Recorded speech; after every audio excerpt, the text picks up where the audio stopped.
A very good evening and welcome to your Saturday night tungsten treat here at the MODUS Super Series, because by the end of this evening we are going to etch our second name into the Champions Week Roll of Honour, joining Danny Lauby in the August occasion. Well, we see 5 thrilling days of qualification to get us to this point here in Portsmouth. Let's see the best of the action. Chaz Barstow came through third in Group B, had to take on a late flurry on Friday evening to get the better of Jeremy Fagg and qualify for tonight's final. Talking about flurries, Scott Walters had the nigh on perfect day on Friday at the Super Series, only picked up 4 points from his opening day salvos, but a real kick to the line on his second day secured his progression. As for Reece Robinson, it was a perfect card for him on Friday evening, coming through second in Group B. He's looking for a first weekly title here in Portsmouth. As for Dom Taylor, well, he was the man, wasn't he, in Group C, dropping just 1 game en route to progressing his way through to tonight's finale. In Group B, they couldn't oppose of Robert Thornton, the Fawn, really putting out some blockbuster stuff on Thursday. But the midweek man was Mike Warburton in the end. He won Group A on Monday, Tuesday and Wednesday, and thus was the first player to book his spot in tonight's final.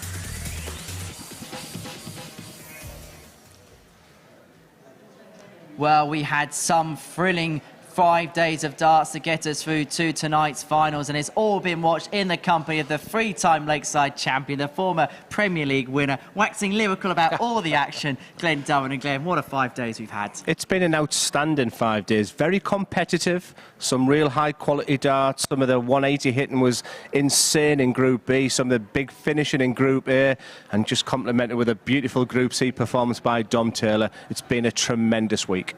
Let's round the groups off then one by one. We began on Monday with Group A, and it feels like quite a while ago when we had that dramatic moment when Mike Warburton deposed of Jeremy Fagg on legs 1. Yeah, he seems to be the forgotten man. That's the problem with Group A, because obviously from Wednesday they go quite a little bit while they're sat in their hotel room doing whatever. But what a finale that was, getting through on legs difference only. You have to feel for Jeremy Fagg there, but I'm sure we'll see the positives from this week. The players then were deposed into different groups. Those who didn't qualify, Jeremy Fagg and Robert Thornton went into Group B, whilst John Desmond and Mark Williamson and Verdonk went into Group C. Well, Group B was the focus on Thursday and Friday evening, and it was Robert Thornton who was the man to beat in that group. 12 points to his name, and he really did his work on Thursday, didn't he? Yeah, Robert Thornton's trying to find a strategy about to win it on Saturday night, and he started off quite slow in Group A and just got better and better through an excellent Group B, and that was complemented by some beautiful darts from Reece Robinson. You know, his 180 hit and 20 180s hit, and then Chaz Barstow just got through the back door. Very interesting and a very enjoyable Group B. Some words on Jeremy Fagg, because he came so close to qualifying through Group A, came close to qualifying through Group B.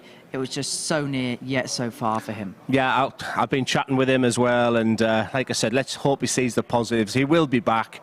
He's showed a lot of consistency, and sometimes just the luck was a little bit against him. A dart here and there was the only difference that he's not playing tonight.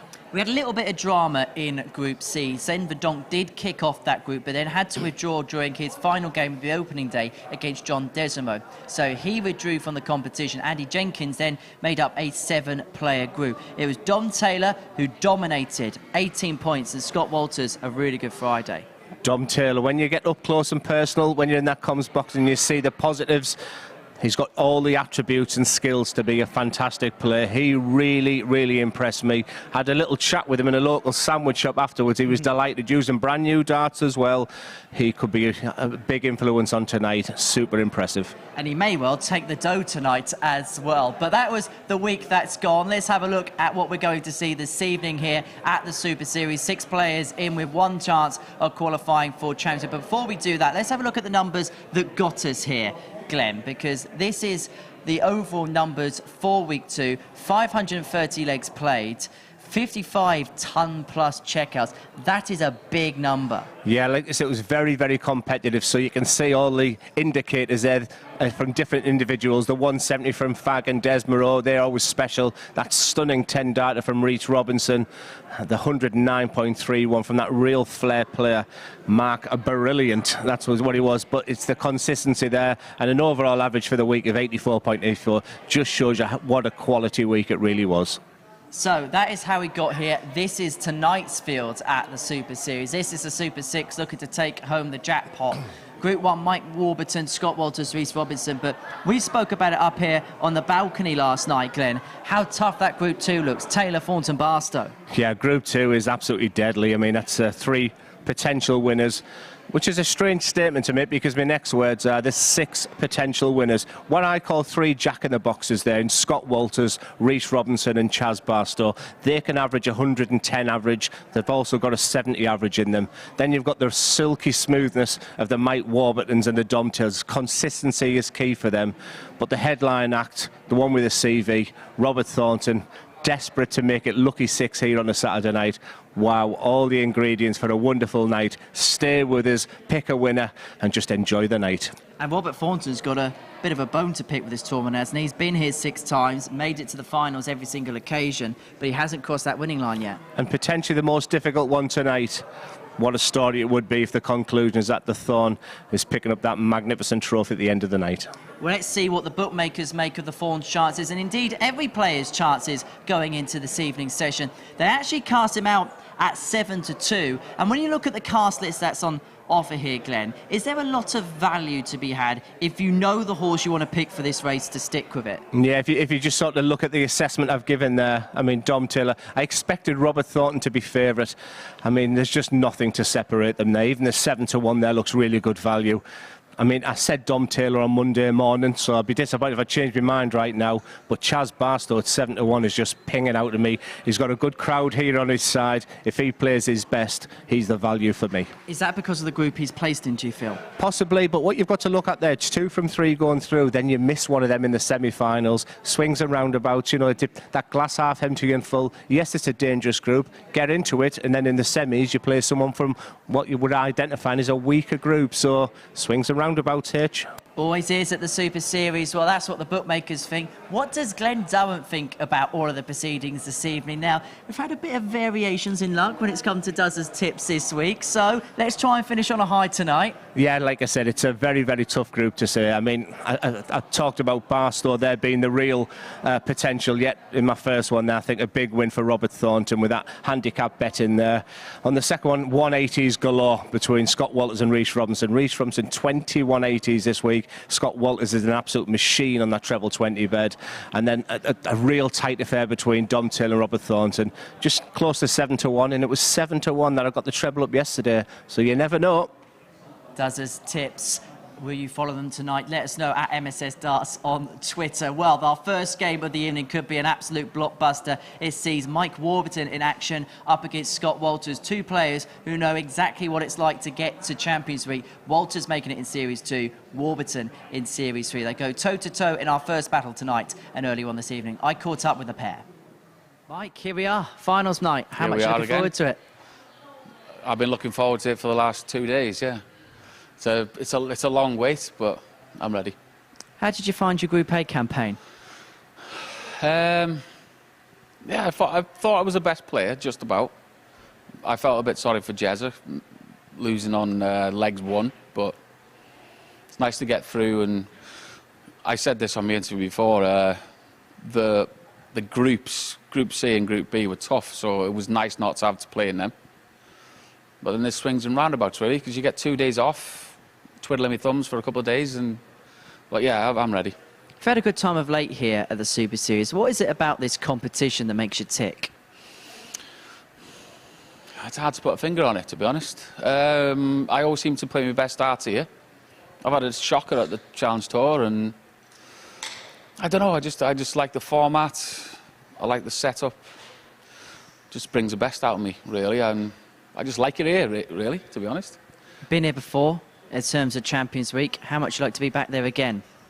Well, that's the goal. I feel like I've got some unfinished business because I was a little bit don't want to make excuses, but I was a little bit ill at the beginning of the week, Champions Week. I was getting off a little bit of man flu.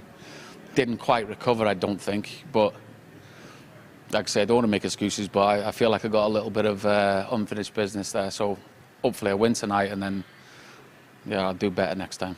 Well, Mike, wish you all the very best. Thank you very much, mate. Scott, here we are again, finals night again, and it was quite the run yesterday for you. Yeah, I had to put the shift in yesterday. I think Thursday I was a bit tired from a lot of travelling recently, but yeah, I didn't really feel comfortable. But yesterday I felt a lot better. So yeah. Seriously say it, because even in your performances on Thursday, you didn't pick up the points. There was some good performances in there. Yeah, I kind of felt hard done by in a couple, but the first one, take hands off to Mark, he absolutely destroyed me, to be fair.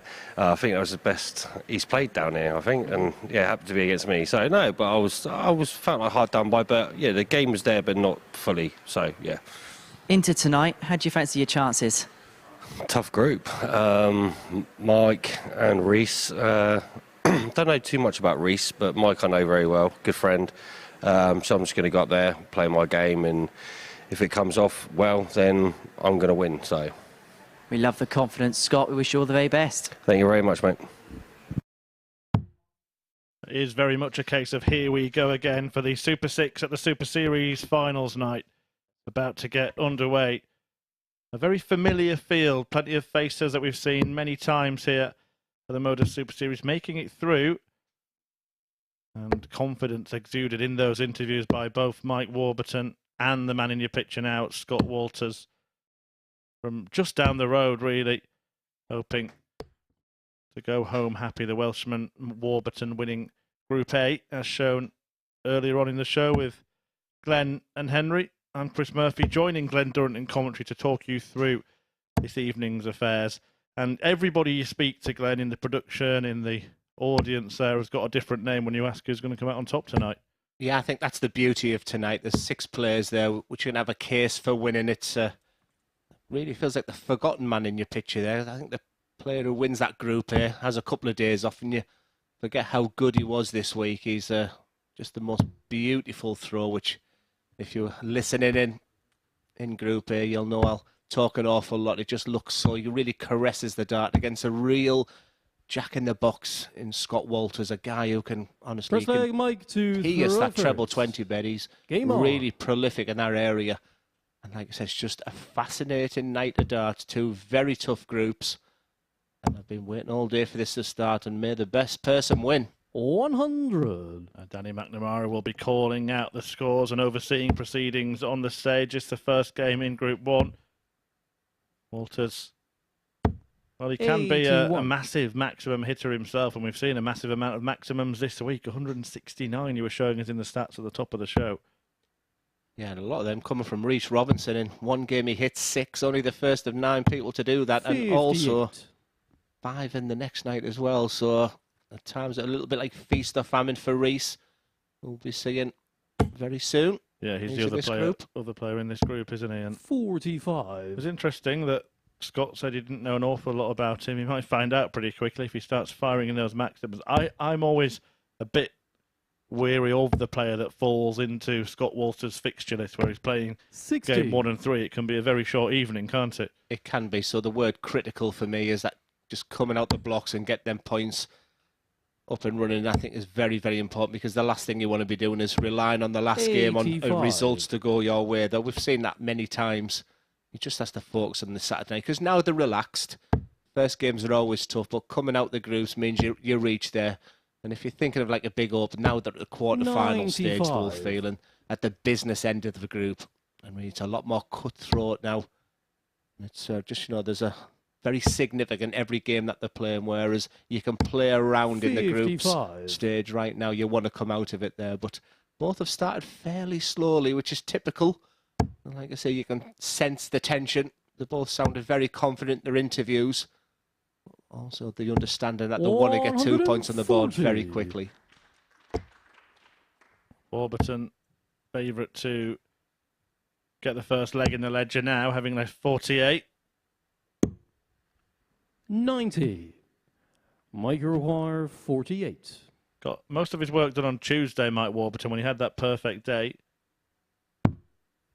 And he was very good in this kind of department. He's actually used that dart as a marker as well as a single 40. number, but he didn't manage to Scotch utilise it. 145. Yeah, that double 8 and double 16 was so generous. And when you're never in a leg of darts,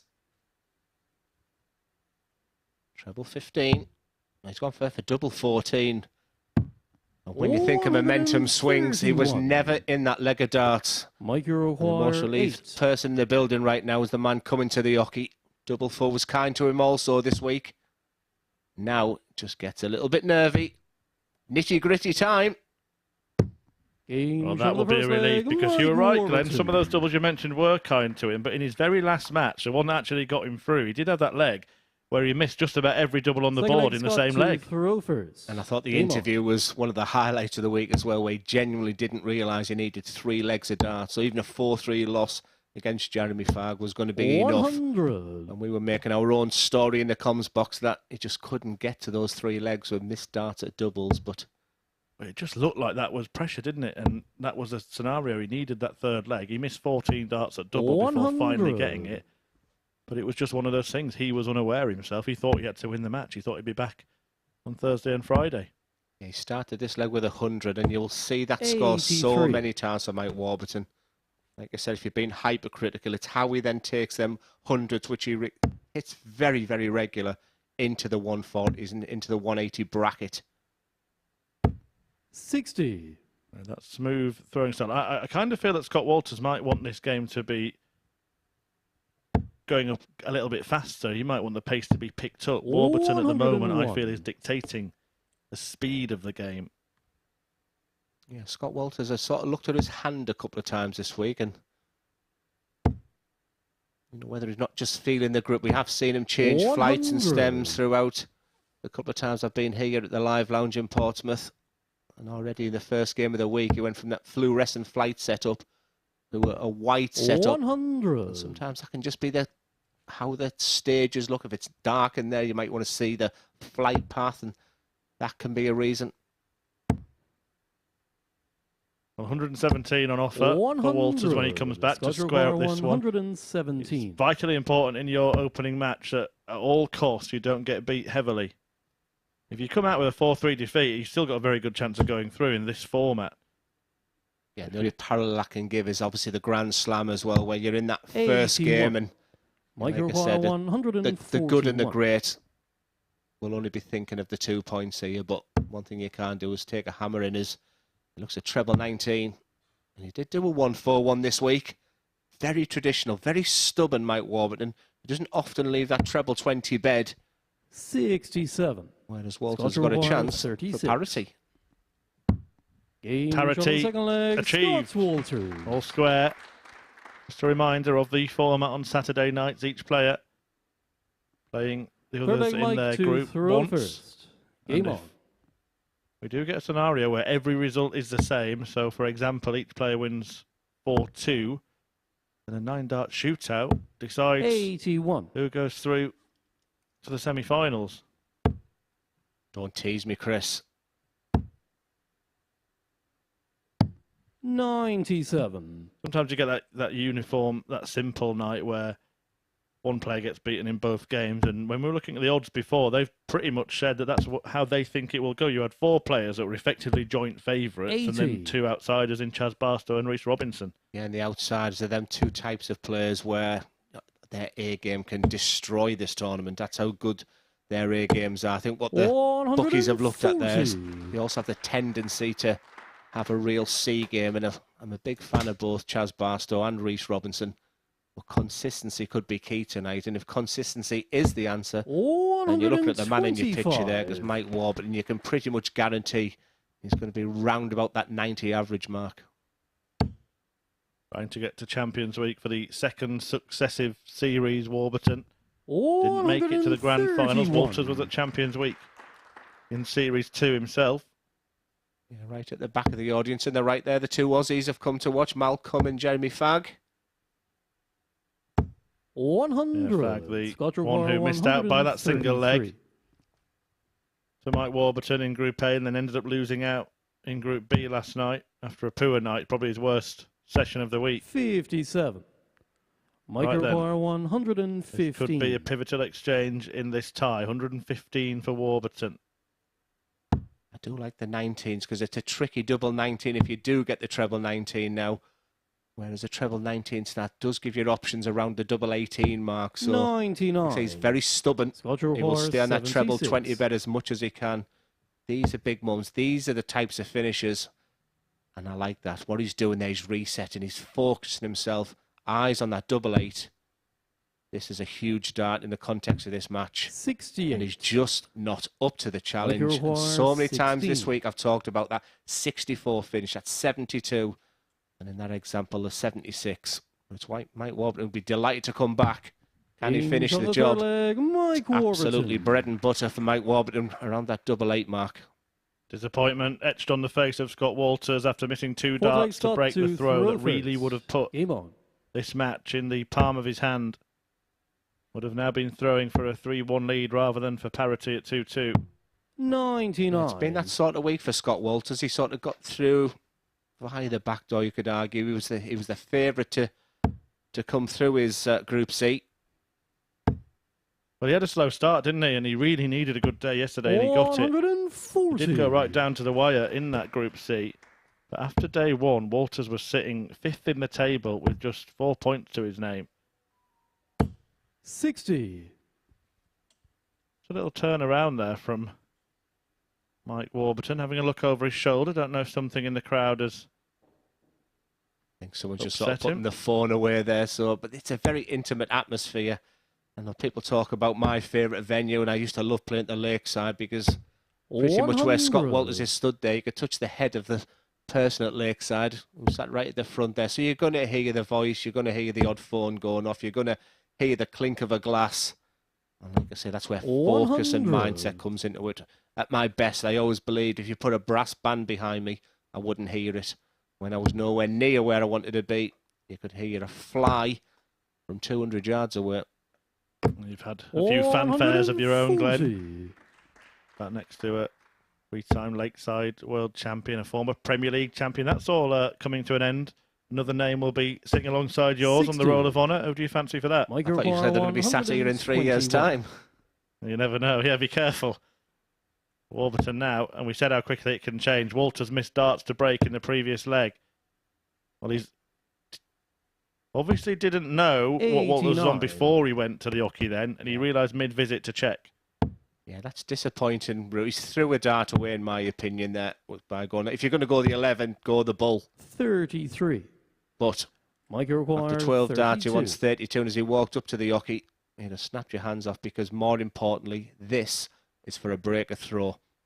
Walters has a worried look on his face. Break of the head, he's thinking he could have been in this position. Now he's hoping for Mike's misses. 16. He gets 3 of Scott them, require but even so, still 149. has to pile in a whopper of his own. Can't do it, so Warby will return for the break that will put him 3-1 up and 1 away from a 4-1 win. Yeah, the nod of the head behind there by Mike Warburton. He's realised he's on double 8. 113. He's Mike just hit requires it. 16. This has been his sort of go-to double this week. That just sort of come off his chin a touch. You can just sense the tension. Mike But Warburton. look at that, he's like a peacock. And look at the chest come out there as that double 2 comes in. There's something special about hitting a double 2, double 1. Forget the averages. It's the impact that it has on your opponent because Scott Good night, Walters Mike, is to thinking, Throwford. I'm going to come back for Game 2-2. on. And in a best of 7, 3-1, it's advantage Warburton. Well, not just the double he hit, Glenn, but when he hit it, last start in hand. They used to say about Phil Taylor, people used to question whether he actually did that on purpose. He was that good. 100. That he'd miss the first 2 and sink it in with the third. Yeah, it's like a similar scenario when you hit 100, like Mike has. When you do it with your last start, it's something special. Incredibly, there hasn't been a 180 in this game. We need a Walters rally. Only 180 on day 1 for Mike Warburton, but he really picked up on Tuesday and Wednesday, and that's the kind of area. 140. Now he's taking that ton to 140s now. I think that's what it's going to need for him to be lifting that trophy at the end of the night. Well, 4-1 puts him in a very, very strong position to go through. 135. Scott has found trebles with every single dart so far. One of them in treble 1, one of them in treble 5 means he's only about where Warburton is in the leg rather than on a 9-darter. Yeah, interesting interview with Mike as well. He said he just loves the stage, the environment of the MODUS Super Series, the professionalism. And he just is producing his best art here. But Scott Walters is producing his best art right now. 77. That is 9 trebles. 6 treble 20s, a treble 19, a treble 1 and a treble 5. Certainly found his range, hasn't he, on the trebles? He just maybe feels it a little bit too late for him now. So what he's got to do is just put this one to bed. Well, every leg matters though, Glenn, doesn't it, in these group stages? So double 9 is huge. Game shot on the 5th leg. And a break of throw, Chris. And look at the very sportsmanship and very magnanimous, the guys. Relationships built in the players area. But I tell you, when they're on that stage on finals night, it's business. He's caught fire here. He's not missing. He's got that range absolutely perfectly, just in the nick of time. That is the first of the night. But he was so close a couple of times in the previous leg. 81. That's the swingometer gone in the route of Scott Walters. All I would say is that if it does go the full 7, which it's looking potentially that way, Mike Warburton would have the dart in the last leg. Could that be the deciding factor?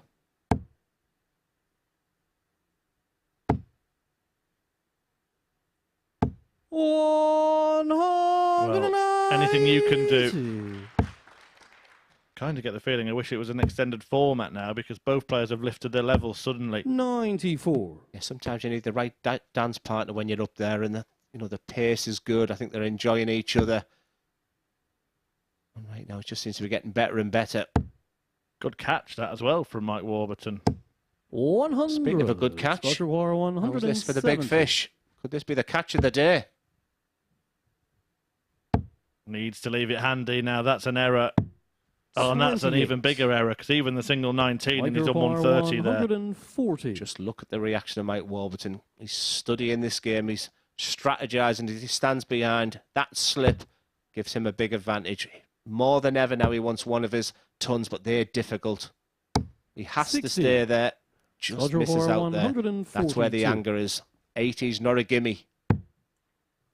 I do usually like the 17s route on 142, but he's been hitting treble 20 so often in the last couple of legs. When you need to stay in a match, maybe just go for that bread and butter treble. 82. Mike, you require 80. It's bread and butter for Warburton, because it's all about staying straight. He's going to give himself one dart at tops for a 4-2 victory. I like that. Assessing the situation, giving himself one dart at tops. 60. Well, it was flat. It was Scott, a long way off the 60. target, and Walters gets a reprieve. Now, can he get over that and into the bed that Warburton couldn't? He's got a sandwich here. Can he find the filling? He jams it in. And the match. He's on a knife edge. 3-3. Warburton does have the darts in the decider, but has to lick his wounds after missing one for the match himself. Yeah, when you get it one dart at tops for the match in such a tense and tight game, the only way I can try and get that across to you watching this, it's as if someone puts a sandbag on your bicep. All of a sudden, your arm tightens up. Suddenly, your legs begin to shake. And like I said, the good players, the great players, the elite players, they can manage that very, very well. Really, it's gone from a game that sort of bubbled up, simmered away, then caught fire, to now this really tense finish. 55. I think in this leg, any treble is gold dust, isn't it? And just watch the reaction there from Scott Walters. He's been second best throughout this game. He knows he's only 60 points behind. He stood there, give himself a second, went, this is my moment. But he hasn't taken it. This is what happens when it goes to 3. It's as if the treble 20 shrinks a little bit, and each one is worth double. It's how you're managing your mind at this point. And how many times do you see one player falter in this situation and the other one just follows? Almost like they put too much pressure on themselves to hit a big score. He's got another chance to do so here. Again, a low first start, but a good adjustment. And that could be the move. Exactly. Now all of a sudden Warburton's 100 behind. Can't buy a treble, he's thinking. Scott Walters, 59. second best throughout. At times was playing like Julie Walters. But now he's a big, big favourite, 78. especially with that last dart. Warburton, that is the perfect dart. Come on, he's saying to himself. 140 is a must. 100. Scott require And the squint 161. of the eye, all he's saying there, that first dart was surely begging for that maximum that I needed for Walters. He's been criticised before, but in these moments, not having it. But that 137 setup there is absolutely magnificent under these circumstances. Scott Walters has, for most of this match, been playing catch-up, but 41. he's held Scott his nerve. 24. And now if he can break the throw, he'll win the match. Double 12. Taking a moment. But he does win. Shot. And the match, Walters Scott Walters turns it around against Warburton, who himself missed a dart to get an opening victory. But it's Walters 4, Warburton 3, and Group 2 will get underway very, very shortly here on finals night at the Super Series.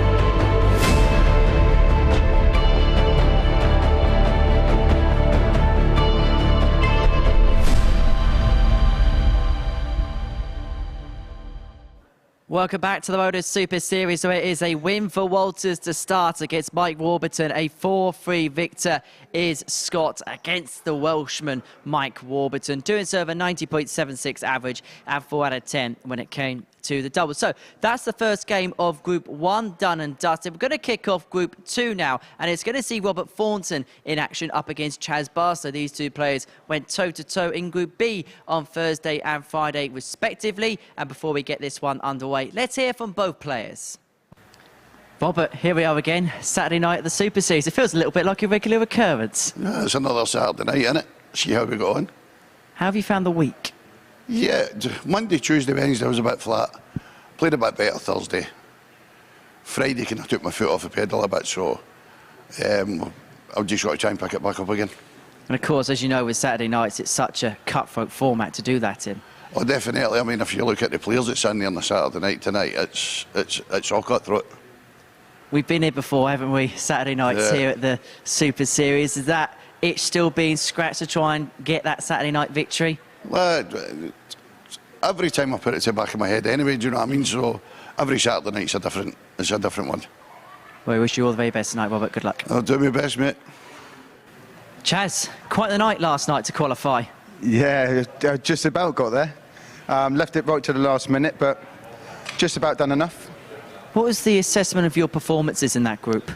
It's a bit spitty and starty, but the last game was obviously really good against Rob, and I'd done what I needed to do, but it's not the best, but I'm doing enough. Back here on a Saturday night, you've been here a few times here in Portsmouth on the Saturday night, Yeah. but looking across that line? I need to, don't I? I haven't quite reached the heights of Southampton, but I'll get there. I think I'll get there one day. Fingers crossed, possibly tonight? Hope so, yeah. I'm playing well in patches. A little bit patchy at the time, but I'm confident I'll be all right. Well, Chaz, wish you all the very best tonight. Cheers, Henry. Well, I've already seen one blue moon arisen today to lift a title, but who is going to secure delight in the Portsmouth night here this evening? Robert Thornton's been here before, as has Chaz Barstow, both looking to taste glory here at the Super Series, watching this one in the commentary box. Here's Chris and Glenn. Yeah, thank you so much, Henry. Very interesting that Scott Walters actually came from behind in his group. Got through against the Group A winner. Chaz Barstow was exactly the same situation. He just got through the back door, you feel. Is that going to be the theme and the trend of tonight? Because he's a wonderful Arrowsmith, is Chaz Barstow, against a real legend in darts. I know the word legend is very easily used in the world of darts, but it's only when you actually look back at his career and realise what he's done and who he's beat in finals as well. You know, to get to finals in the professional darts, it's one thing. When you're First leg, beating Michael Robert Van to Gogh and throw Phil first. Taylor, that's Game on. another exciting contest right in front of your eyes. Absolutely, but Chaz Barstow did basically qualify for this evening 60. by beating Robert Thornton 4-1 last evening, well, in fact, in the early hours of this morning, to be more accurate, and he was very accurate, and he started this match 140. with excellent accuracy as well. You just feel the reins are off for Chaz now. I think sometimes when you sort of finish in an area where you think you're potentially out, 93. you can just sort of let the shackles off and just play your darts. And just by them 3 darts alone, are probably the best 3 darts I've seen Chaz throw this week. Just because he looks different. It just looks like that tightness in the shoulders. Gone very upright player is Chaz, a heavy scorer. And 2 years ago, 18 months ago, I thought he was the next big amateur to come through, because he was playing a lot of Players' Championships, Pro Tours, and holding his own against a lot. And this is a wonderful, wonderful start. 170. He has got the most support in the audience this evening, as you can probably tell from that applause for the 170. 60. Chaz require 51. This is for an 11 darter. Against a throw as well. Really piling the pressure on Robert Thornton from the off. Double top to hoist him by his own petard. Robert require 148. Absolutely nothing wrong with them two misses. That'll be frustrating, because Robert Thornton's the type of character where you're not talking about him in a leg. Not this time. The World Seniors Champion. The double World Seniors Champion. 58. Chaz require Barstow 40. impatient to get to the hockey as well. He can't wait to throw at this, and that's On the first why. leg, The Chaz 13 dart Barstow. start, a breaker throw. He didn't like being the outsider, did he? Yeah, I felt he was the value for Second money. leg, He was the Chaz name to popping Crawford. out the Game on. screen when I saw the odds. I think what Robert Thornton will do right now is just start dictating the pace a little bit. I think he realised that 57. Chaz is flying right now. Albeit Robert does like a good pace game.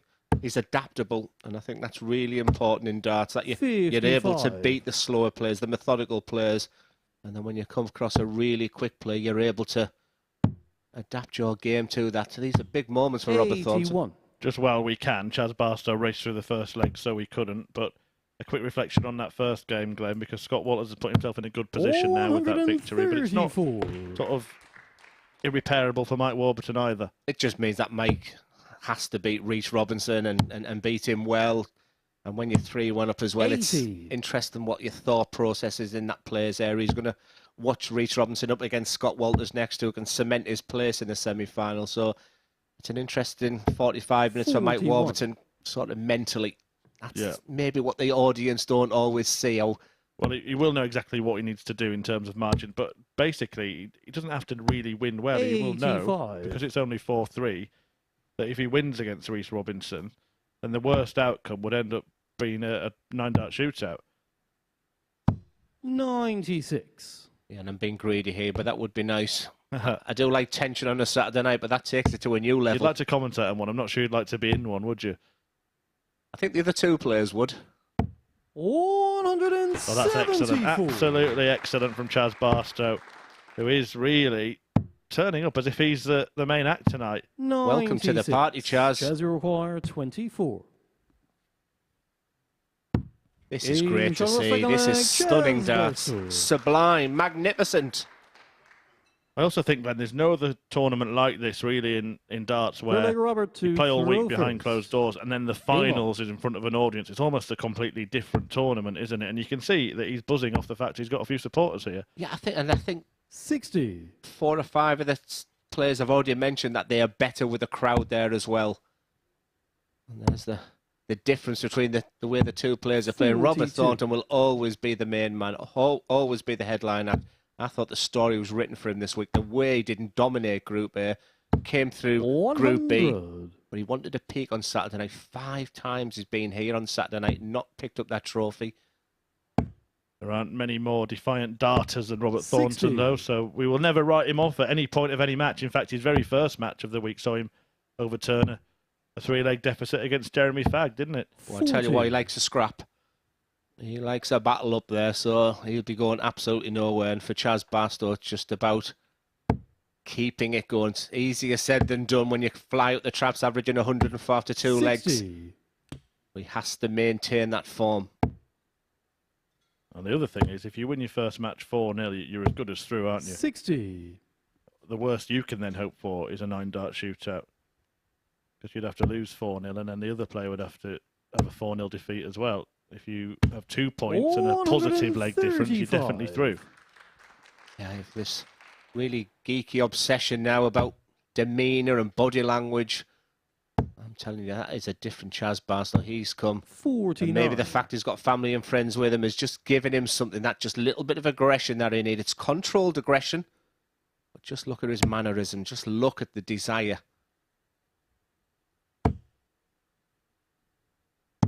97. He's making Robert Thornton work to just even stay in this match. Whatever Robert does here, he might have to rely on Chaz missing a double. That's what he does. 190. Chaz require 107. Just a wry smile from me this time. It's just what Robert thought. He's been dominated here. Still on this, 92. Next door neighbour needs to be found. No. Knocking on the wrong door again, so Thornton has a chance to halve the deficit. For 5 minutes of this match, Chaz Barstow's dominated it. 12. In a couple of seconds' time. Game's on the third leg. Could be 2-1. Thornton. The thing is, it was just a holder throw there, just for Chaz. That's what the kind of positives he must be keep thinking in his mind. He's 2-1 up with his throw. Don't get involved with the opponent. Just you against the board. When you've got the darts, it's you against the board. Set yourself a target, whether it's a 12-darter or a 15-darter, and just try not to look at exactly what your opponent's doing. That would be my recommendation to Chaz right now.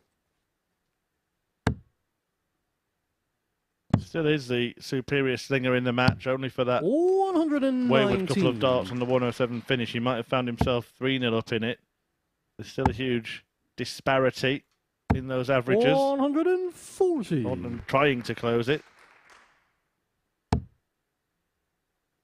I think that 7-1 won't be there for much longer. 140. Chaz Barstow looks like his determination and the will to succeed is there. Maybe it just wasn't in Group B, but he got there. Well, they basically probably swap places with the odds, won't they, as far as they're concerned after this. Mike Gillett, 3rd place Group B, is the one that stands for me. And he came here and he won the Saturday night. Could that be the same story come 11 o'clock tonight? Robert Jaguar 167. Well, this would be very, very Robert Thornton. Right up his street. Can't quite manage it, but he does the next best thing. So pressure on Barstow. 68. Really for the first time in this match. 2-darter double 4. Only needs the one, and you heard the come on. And the come on alone is just as big as the double 4, because you're telling your opponent, this means a lot to me. 2-dart combination at 68. There's something extra special about that too. But don't count your chickens just yet, Chaz. Same scenario as the first game. Mike Warburton 3-1 up and lost 4-3. And with Robert Thornton, just take every 3 darts as you go. I did mention at the start of this match that it was 4-1 for Barstow last night. He's looking to produce the exact same scoreline here. And Thornton had the darts in that one as well. The average is just creeping up for Thornton. He's just, albeit being 3-1 down, he just seems to be grown into this game. He has the darts here, but then he looks up and sees Chaz Barstow throwing darts like that. He's producing a very, I mean, both players are producing a very similar performance. Barstow in that one averaged just over 100, his best performance of the week. Thornton was around 88. He's actually up that a little bit by his brilliant start to this leg. 99. Robert Jaguar 127.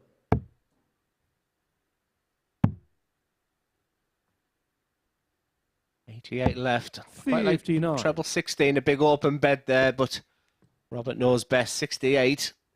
Will it be Carmen against Barstow's 68?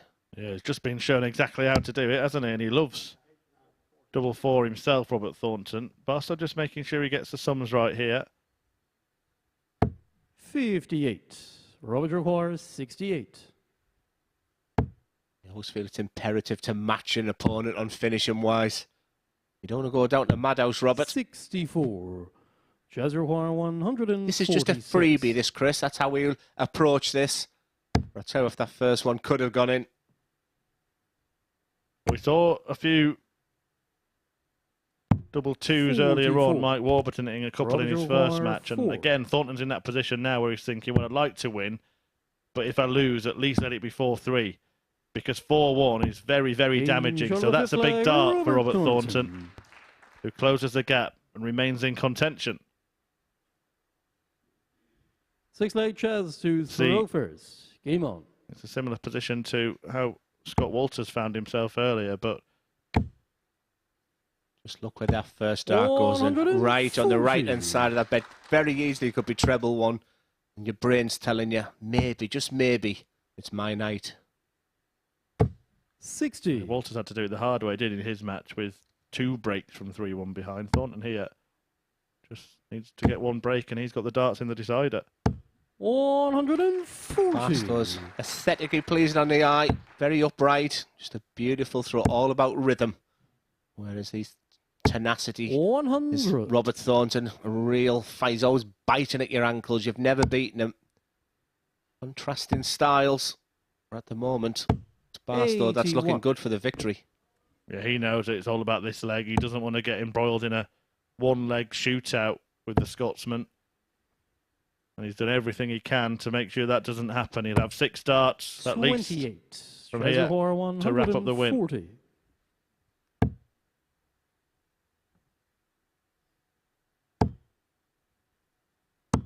85. Well, it was such a good dart for the treble, but then he's gone completely wayward on the single. Yeah, your mind just don't bust. But he'll take 55 for the match if you'd offered him that before the game. 37. Reservoir 55. Yeah, he went for a 16 on this last night for some reason, Glenn. Yeah, it's a case of Chaz is brave. And what a dart that is. A big come-on shout. Huge moment for Chaz Barstow, for Robert Thornton. Plenty of work to do. A really exciting start to the Saturday night. Next up, it's Scott Walters against Rhys Robinson.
Welcome back to the MODUS Super Series, where Chaz has made a barnstorming start as Barstow's beaten Thornton by 4 legs to 2. An impressive performance as well.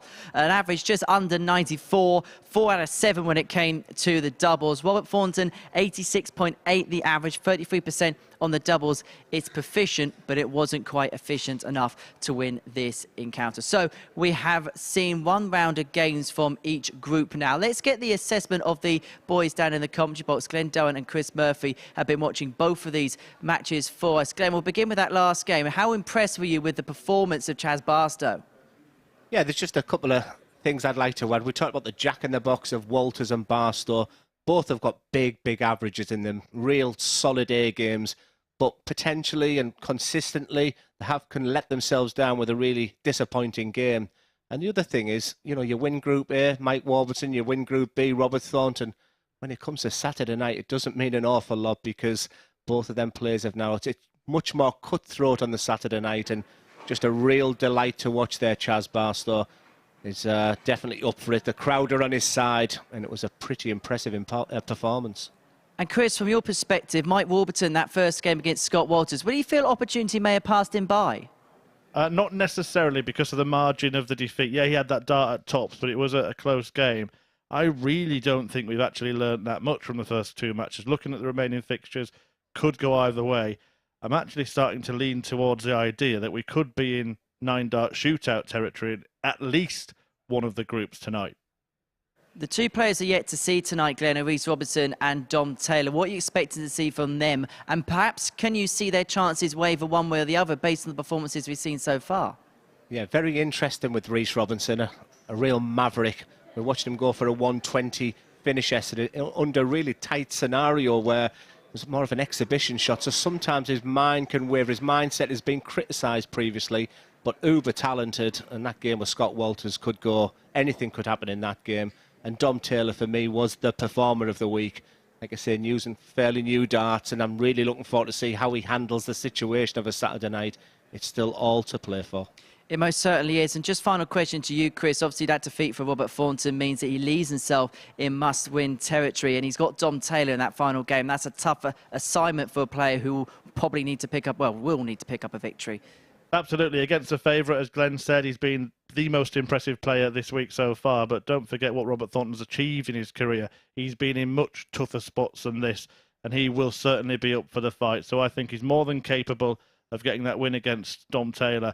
And as I said before, if the results turn out to be sort of mirror each other tonight, I mean, perish the thought we could have 9-dart shootouts in both groups. Now that is drama. Fingers crossed, Glenn says. Fingers crossed, Glenn says.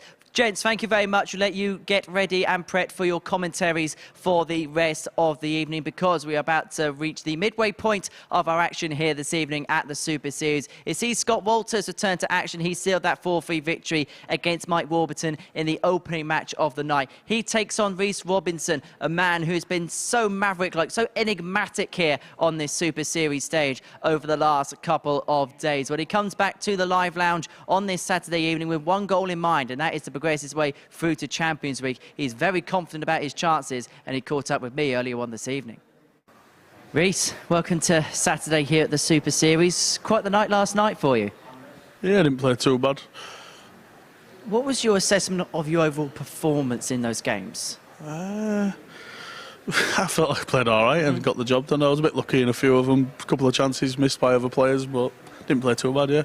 Going into tonight, what's your feelings, what's your form, what's your expectations? I'll probably win it tonight. Probably win it, I love the confidence. Yeah, probably win it tonight.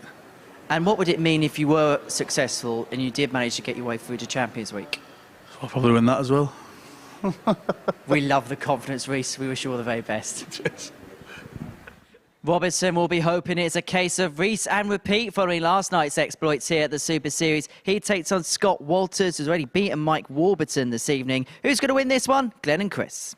Yeah, thank you so much, Henry. And what a thought for Scott Walters. That we said maybe it's not great by playing the first and third game, but it could be over and done for him on a positive slant. He was the second favourite, which surprised me with the bookies going into tonight. But that's the type of performances he's been putting in at the MODUS Super Series against a real maverick and Reese Robinson. Has he underachieved? I mean, he's been a Pro Tour card holder twice in his very young career, but hasn't really kicked on. I think he's potentially the most talented player out the 6. But it's just maybe sometimes that's only half the battle, Chris. Sometimes it's like your biggest attribute is the mental side of the game, and I think that's still an area Reece can really improve on if he wants to kick on in his career. First leg, Scott, to throw first.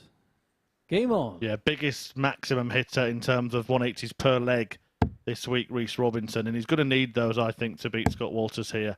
Because Walters himself is rather partial to a big score. 139. Yeah, I expect quite a few 180s, which probably means there won't be any on my skills.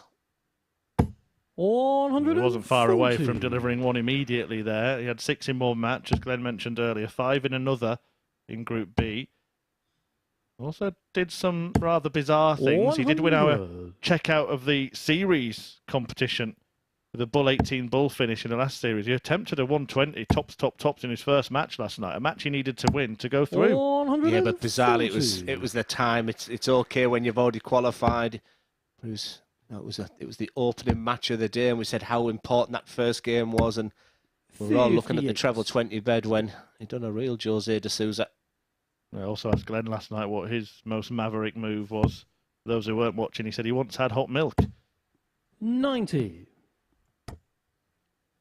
It was overrated. You just feel this is sensing to be a good stroke, great match. Yeah, well, it was a great sort of position, a great 9 darts for Reece Robinson, but he might have to take this out. And now we probably will look at 2 tops. 91. But that was half sensible, wasn't it? Aiming for the bottom 64. wire of that tops. It's not a gimme 64. I was going to use exactly the same term. It's going to be 1 dart to double. It's the kind of night so far for Walters. That trend doesn't continue. They're the types of opportunities that he's going to get tonight. And I think they're very good. We'll snap them up. And Reece Robinson, there's something about his demeanour tonight. This is a big dart. 20. Yeah, 3 missed. Big Misses because Walters, well, the time he was there for the taking in his first match was right at the start of it. It took him a while to warm up. Then he did find a real purple patch. 12. But the double trouble is contagious, seemingly. 20. And Robinson gets another go. Yeah, I did not expect that. Wow. Double 7. And now he can't finish. No score. That double 2 has come into play a few times tonight. Walters had it hit against him twice. Like Warburton finding the red bed. And it seems like it's a case of 2s never lose this evening. 2 words: pressure, tension. These are absolutely flying last night in that round-robin phase, the group stages. Game on. And the best term I can use for a Saturday, it's very cutthroat, very much more direct. First and foremost, you just want to get them points on the board, get a leg on the board in respect for Reece Robinson. And when asked the question tonight, he didn't have the answer. 140. Walters having won that leg now, he looks very, very authoritative. He wants to get the job done in double quick time here and leave it to a straight 60. shootout effectively to join him in the semis between Robinson and Warburton in what will be game 5 of tonight. Yeah, both using the same flight and stem combo setup. Fluorescent 45 is the key for this match. All we need now is a stop and go sign. Even nicking your jokes now, Chris. Don't worry, I won't get cross. Well, speaking of cross, congratulations to Rob Cross, a winner on the PDC circuit today. Beat Mike Dedecker in the final. Annoyed me, actually, because earlier this year when some of us commentators were asked about predictions for the season, I said that Mike Dedecker would win his first PDC title. Almost proved me right. 28. Scott Walters behind is looking at the heavens thinking, I can't believe Reece is playing like this. My advice last time to Scott Walters is exactly the same. Keep them emotions in check. Everything is going right for you so far, Scott. 105. Don't be your worst enemy by using all that energy behind. Just get back, get yourself in a routine, Look at the floor, whatever you need to do there. Look at him. All wasted energy. 100. Well, the other thing is, 130. Reece Robinson walked behind him in the last visit, and he can't believe that Reece Robinson's playing like this either. And that might be the more pertinent point, because if he starts to feel it slipping away immediately, Reece require 153. it's in real bother. Yeah, he looked really fresh last night, did Reece. I thought exactly the same time. They're going in nicely. Like I said, that frustration of missing darts at a double in that first leg can sometimes have a hangover. And once again, these are the types of finishers that the winner will be hitting tonight. 32. Reece requires 66. I already think this is must hit in terms of this match for Reece Robinson. Ben Durrant's nodding, so I assume he agrees with me. Yeah, that's one dart or a double again. 48. It's an area that you practice so much. Just give yourself 40. one dart or a double, so when it comes to the situation, you feel it's a norm. Scott Walters thinks they're just going right. I don't think he expected to have a dart or a double with his 21st dart. 30. Well, there's a caginess here in this match. 18. 15 darts missed at double between the pair already. And on it goes. Goes for 3 and double 3. And he pulls it off. Well, that is the maverick stuff that Reece Robinson likes to produce. In that scenario, doesn't really matter because he had 2 darts. Pick whatever double you want. To throw first. Reece Robinson needs the adrenaline going through the body. He's not a favourite when he's in a game where it's not meaning anything. He needs to kick himself. He needs something, and that's the reason he went 3-3 there. And his reaction told you that. There's just a little bit something in these darts coming from Reece Robinson now. That's why he does them things. It's unorthodox, Glenn, but is there method in the madness on that shot? Because you're following the same line, aren't you? Yeah, like I said, I just think he needed something. He needed to anger himself internally to get the best out of him. But what will be frustrating at the same time, Scott's kicked off very, very well in this leg of darts. Remember, if Walters wins, he goes through to the semi-finals, and it will be a straight fight between Robinson and Mike Warburton a little later this evening. If Reece Robinson wins, particularly if he wins 4-3, then there still is the potential for that 9-dart shootout. 109. So good. 126. There's a guy in the audience who's done this 3 times this week. 101. I bet the Aussies are watching this and they weren't missing doubles against us. And 1-2-4 can still be done with treble 18. That'll be frustrating. 84. Yeah, but the way the double have gone in this match so far, you'd think he might be back. Walters has missed 10 already. But that is nice and solid. And I know, Glenn, you are a big, big endorser of practicing that finish. I try to look at the way players practice, you know, when Gerr and Price and Smith, what they walk in, what they do. And Dimitri Vandenberg and Damon Hett will walk into a Players' Championship and it's the first to 25 finish. 9-8, 1-12, whatever route they're taking. Because it's the biggest finish you will hit as a dart player. That's not a one-darter. 95. So practice it. Yeah, leave it all the time after missed bullseyes. That's a perfect dart, a perfect start. Mark up another 180. 180. We are not 2 seconds ahead. I can promise you that. Chris Murphy at his best. 45. Well, someone said you were a medium. It's a safe bet, isn't it, with Reece Robinson. You haven't been a medium for a long time, Glenn. 81.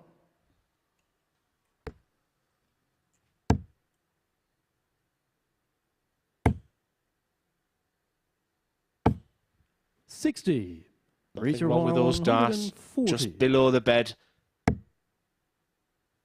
I'll begin to look at a potential 4-3 here. And that promise 100. from Chris that the potential could be a 9-dart shootout. I mean, it was a silly little guess. I won't go as far as promise, or else I will be in trouble in all areas of life. Look, you're a medium. 100. Well, suddenly this could be turning into an XL match in terms of the performance of Reece Robinson. Looking to use that and guide it into the bed. No Can't do it yet, but Walter's so far back it doesn't matter.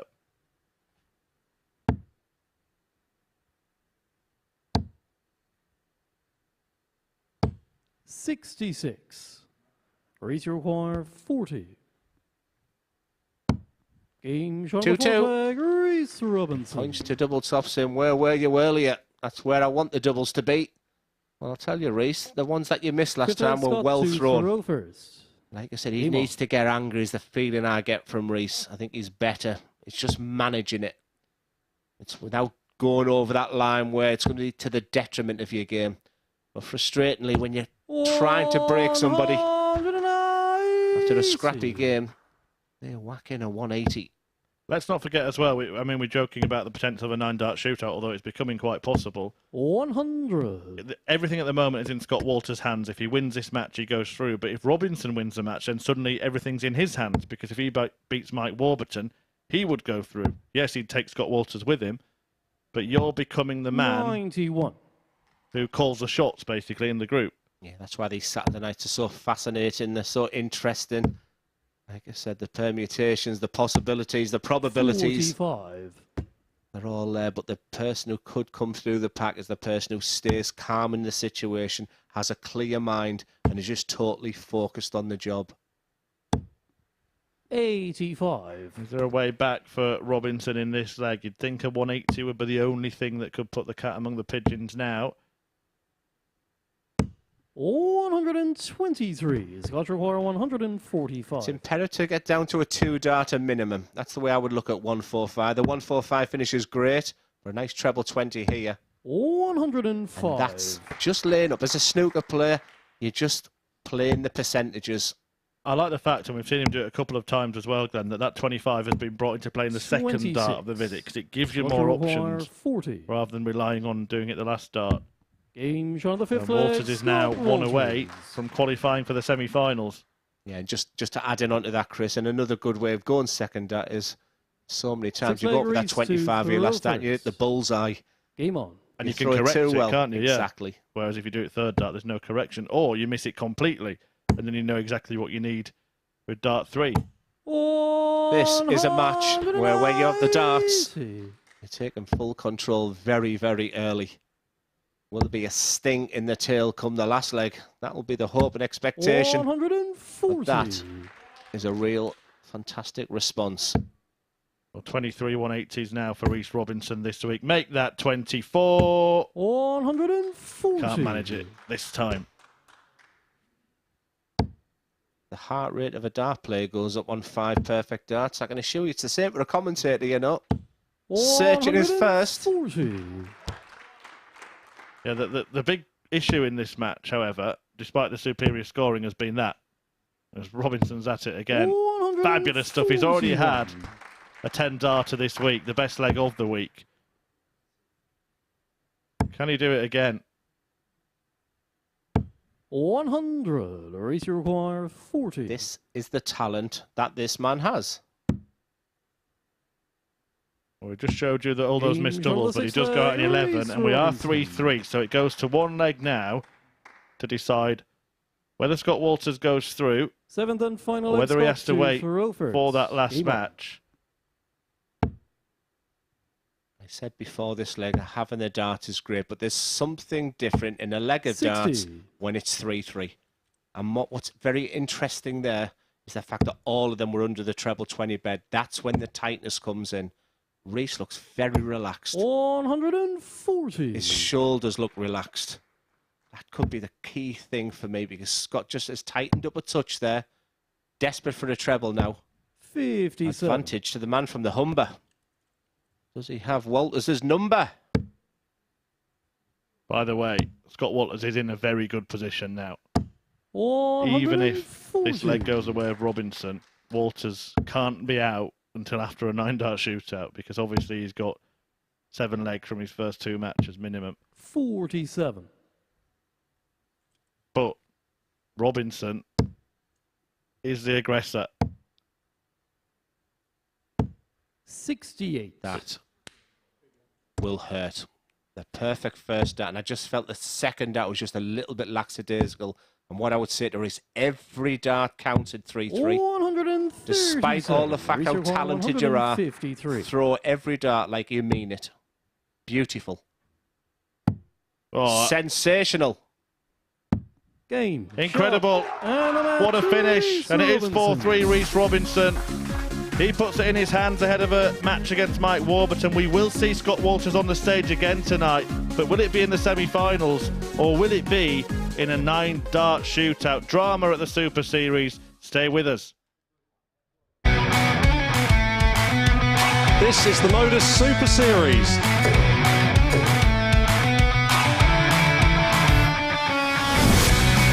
$182.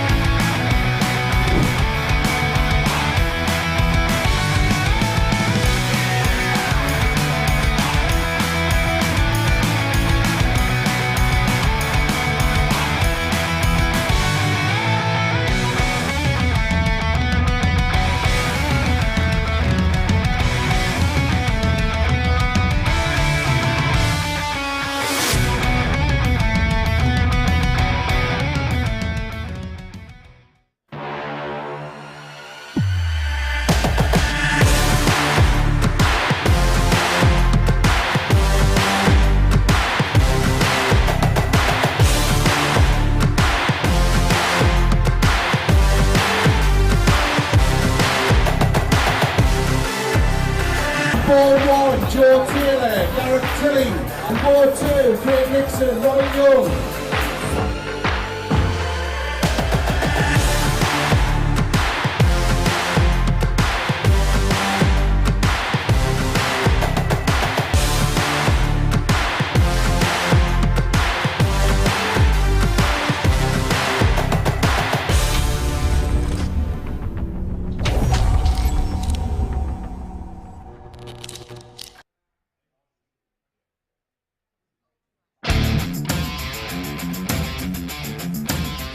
Every Saturday, we open our doors for our weekly finals night. For a unique and intimate darts experience. Meet the Dart Stars and even the team off the telly. Here at our purpose-built venue in Portsmouth. Every single Saturday evening. Tickets can be booked via this QR code. Or at www.dartshop.tv for a very small booking fee. Follow us at MSS Darts on Twitter, Facebook, Instagram and TikTok. For all the latest ticketing news. All you need to do, log on, book, turn up, and the action gets underway from 7:30 p.m. So what are you waiting for? Get your tickets to the darts. We look forward to welcoming you to the MODUS Super Series very soon.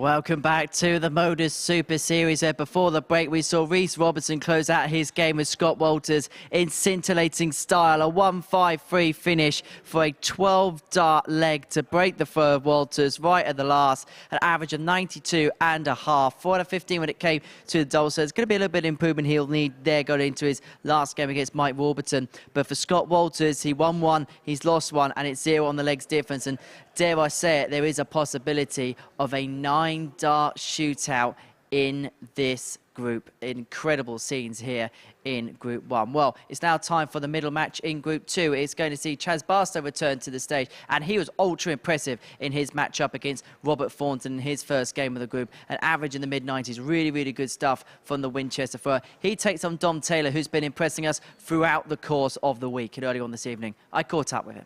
Here we are, Saturday night again at the Super Series. How would you assess your Group C campaign? Great. I mean, I could have stepped it up in a couple of gears to start off with. On a Thursday wasn't the greatest scoring performance, but checkouts helped me out a lot. I think it was 4 ton pluses, something like that. But I just ground it out and done what I needed to do at the right times.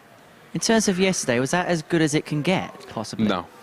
There's still a lot more in the tank to come.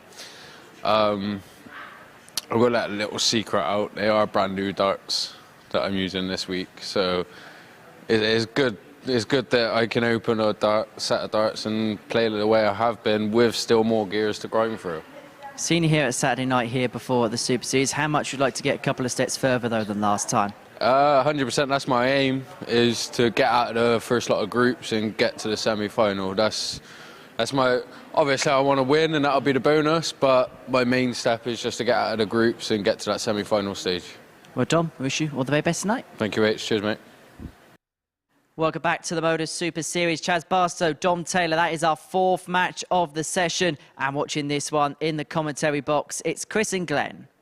Yeah, thank you so much, Henry. Just catching my breath back after that final sprint to the line by Rhys Robinson there. An 11 darter in the 6th leg and that sublime 12 darter to win it as well. I can't tell you how good that is when it's at 3 each as well, to produce your best darts, and just a beautiful finish to do it. That 1-5-3, treble 20, treble 19, double 8 in all parts of the board. Rhys Robinson will be absolutely buzzing next off. For Scott Walters, it's a case of just watching, being in a good position, knowing he can't. But will he be thinking of that 9 darter already? Well, certainly one person in the comms box is. Yeah, well, if to keep my little bit of fun going, that little prediction of 9 dart shootouts, I said in at least one group, but possibly both, then this match would have to finish 4-2 to Dom Taylor. Thornton would then have to beat him 4-2, but all that has to happen in the other group is Mike Warburton getting a 4-3 win against Rhys Robinson, and all 3 will throw 9 darts in that said shootout. I know you've seen plenty of darts already today, Glenn. I had a message in from Lawrence Dowding, who runs the Southampton JDC Academy, and you were down there at their 5th anniversary party today. Kids had a great time. He loved all the coaching that you gave them. Kudos to you. Did you enjoy it? Honestly, I'll be really, really honest. I was thinking it's been a busy week. I didn't really fancy it, but when you walk into a club and there's 50 kids, I mean, the talent that's out there right now, Chris, it's scary. There was a 12-year-old player there called Jensen who was just, and he listened as well. That's the attributes I look at when I'm talking to really young players as well. And there was also a young girl playing with just the most stunning throw as well. The future's bright. The future's Southampton. And the Rainwind Stanley went down there as well. JDC doing a great job. Academies across the country. We're starting to see that the green shoots blossoming as well in recent years, aren't we? We've had players that have gone on from being JDC champions to World Youth champions to really competing on the big stages on the Pro Tour, and that's where Dom Taylor is heading tomorrow. He's going up to Leicester to compete in the Players' Championship events. I think that's the place he should be at as well. I'm super impressed. I mean, he's up against the proper Chaz Barstow here. But Dom Taylor, for me, was a real delight to watch. To win 9 games out your potential 10 in Group C. A group that had Scott Walters in as well. But right now, it's about Barstow. Well, people might think bad luck there, Dom Taylor having a bounce out, but I think 52 should have been going 19s. Dom, you require 129. Looks like you've done some damage to a stamina flight there, so he's quickly corrected that. So he'll be looking at the treble 19. You're already thinking, well, at least I've still got a chance, but that's what you can't do. Even if he'd have hit the 19, he still could have gone treble 20 bull, but he was so aggressive in that treble 19, like he should. He just went across, and Chaz Barstow's now planning his attack on 73. Also a little surprised by not just staying on the 19s there. Looked like a great marker, but he has left a double in the end, so no harm done. Well, harm might be about to be done because Barstow has been exceptional so far tonight, and it carries on. Spills over from his first match into his second. Yeah, I was fairly critical about Chaz this week. Maybe. I think I went to bed on the first night thinking, I think I went a little bit over the top. And I said yesterday, that's just more of a compliment more than anything, because I think I was expecting the Chaz Barstow of 18 months ago at the Southampton Darts Academies, where Chaz plays 92. Competitions on a Tuesday night as well, at County, at Hampshire. So I was asking questions about his game, and absolutely he can win it tonight. And he's just really demonstrating his qualities. And right at this moment, he looks the main man. Barstow, the man to beat from what we've witnessed so far. Dom Taylor, though, the player of the week in Glenn Durrant's assessment, so certainly capable of lifting his level to do it. What's interesting though, Chris, is like nothing was really coming back at Dom. He was the dominant. Now all of a sudden people are beginning to throw big haymakers at you, and it's how Dom 60. responds to that. Now he's got control of this leg. Now he has to take the bull by the horns. A nice 140, he's thinking. I mean, that dart there. Was he thinking more? My favourite match of the week 100. featured Dom Taylor. It was a battle he had with Andy Jenkins. For those who haven't been watching all week, Jenkins came in as a late replacement for Sven Verdonk, who unfortunately withdrew with an arm injury. Similar kind of scenario to Michael van Gerwen in the Premier League the same day. And Jenkins came in knowing that he really had to produce the greatest comeback since, well, Sheffield Wednesday against Peterborough if he was going to make it through. And he couldn't go through. Taylor was already through. They had a battle. It was real fun, wasn't it? They were sledging each other on the hockey. They were having a real laugh, trying to do incredible things. Jenkins ended up hitting the ball one dart. It was proper fun. My worst game of the week, that was. But boring does, I would say that. And 1 hour 21 before he mentioned Chef Wade, I'm impressed. So I'm not sure who's won the blind card on that. I had 63 seconds. It's looking like 1-1, but I tell you what, a 140 there would make Dom think on that 90. 123. Still all to play for. Dom, you require 90. Single 20 or treble 20. Same thing. I'll say it again, single or treble. And now, the bull. 65. Chaz Barstow in leg one. Chaz requires 77. Produce a 73 finish. This is very similar. This time it's going to be one dart, a double top. He's looking at the big 18 now. For tops. Huge moment. Chaz Barstow has got a real determination, a real steel about him. For the first time these weeks, these shouts have come on. He's telling me that he is in the mood. Yeah, very, very good position now. Chaz Barstow. 109. Wins one more leg. And he is through.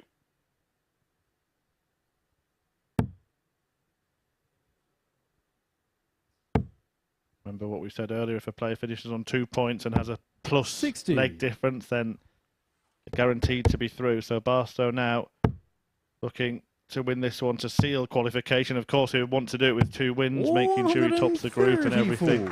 And also, if he wins that leg, it means, of course, that this group will not be decided on a 9-dart shootout. And might be a nice sort of feeling for Robert Thornton that he'll get a straight shootout with a player who's just been beaten. Yeah, I was just working that out for myself. There's Dom in a really difficult position here, but even a victory here for Chaz does mean that that game was one not to be missed. 80. It's interesting, the guys who didn't qualify that great today are the ones who were really producing. Chaz Barstow was a favourite going into his group, Group B. Didn't produce his best at all and saved it very, very late. But here he is tonight, 92. looking like determination and that will to succeed is at the maximum. So this, to be the first player through to the semi-finals. 87. He's going to get plenty more chances. Yeah, he's such a fluent player, isn't he? And this is completely, I have to say, out of nowhere from Dom Taylor. Has not produced a performance like this. 83. And it's great when things are going well. We'll find out 20. more about Dom Taylor over the next 5 or 6 minutes. For Chaz Barstow, we'll see you, sir, in the semi-finals. He's now done enough. Of course, he'll want to do more and pick up the points. But Barstow will be in action in the final 4 and in the conversation to pick up the trophy and join the Week 1 winner, Danny Lauby, in Champions Week. You feel it's paramount now for Dom Taylor just to produce some darts going into that blockbuster of a decider with 100. Robert Thornton. He doesn't want to go on the back of a 4-0 loss. Like I said, we saw the very best of him. But you can look great. You can feel great when you're winning games of darts. I've got my eye on him even when he's not throwing darts because I want to know more about him. When things aren't going so well, you find out more about the player. He's still got a lot to go for him. There's the little closer eye, though he's not throwing his arms about. Just beautiful throw. That dart is just an extension of his arm.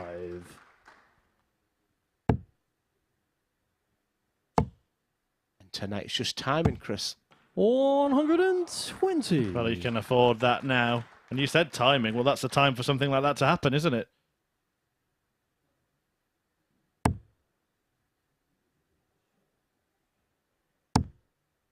Such a long dart with that very small kite flight. 98.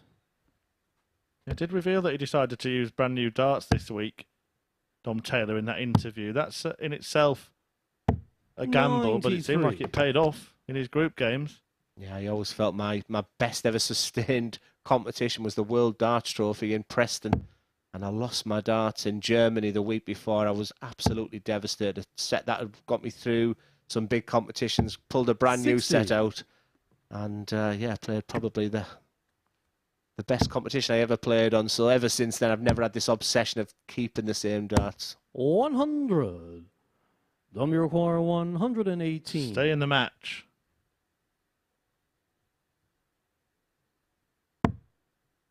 I don't like that route. He did that this week, but he proved me wrong with the treble 20 last time.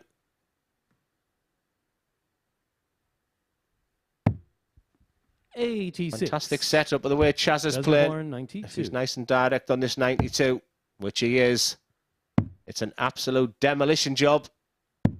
60. Or is it? Dom, you require 32. Yeah, rare. Bad dart from Chaz Barstow. That one clearly didn't come out properly. And Taylor, who has towered over his opponents all week, looking to rebuild. Is that the start? Dom Taylor. Put a bounce in your step, Dom. Let your opponent know. Fifth leg Chaz, who I'm coming for you. Game I on. was playing someone so lethargically walking back. I still feel very much in control. 96. The margin of the defeat in this match for Dom Taylor doesn't really matter because that'd just be a straight shootout against Robert Thornton. But if he can win the match, he forces Thornton to have to beat him 4-2 or better. So that just makes things a little bit more difficult for Robert. 85. Yeah, my mind's a potential 9-dart shootout for Group 1. And that fantastic shootout between Dom Taylor and Robert Thornton. So still plenty to play for tonight. It's just warming up. And he's just warming up as well by the looks of it.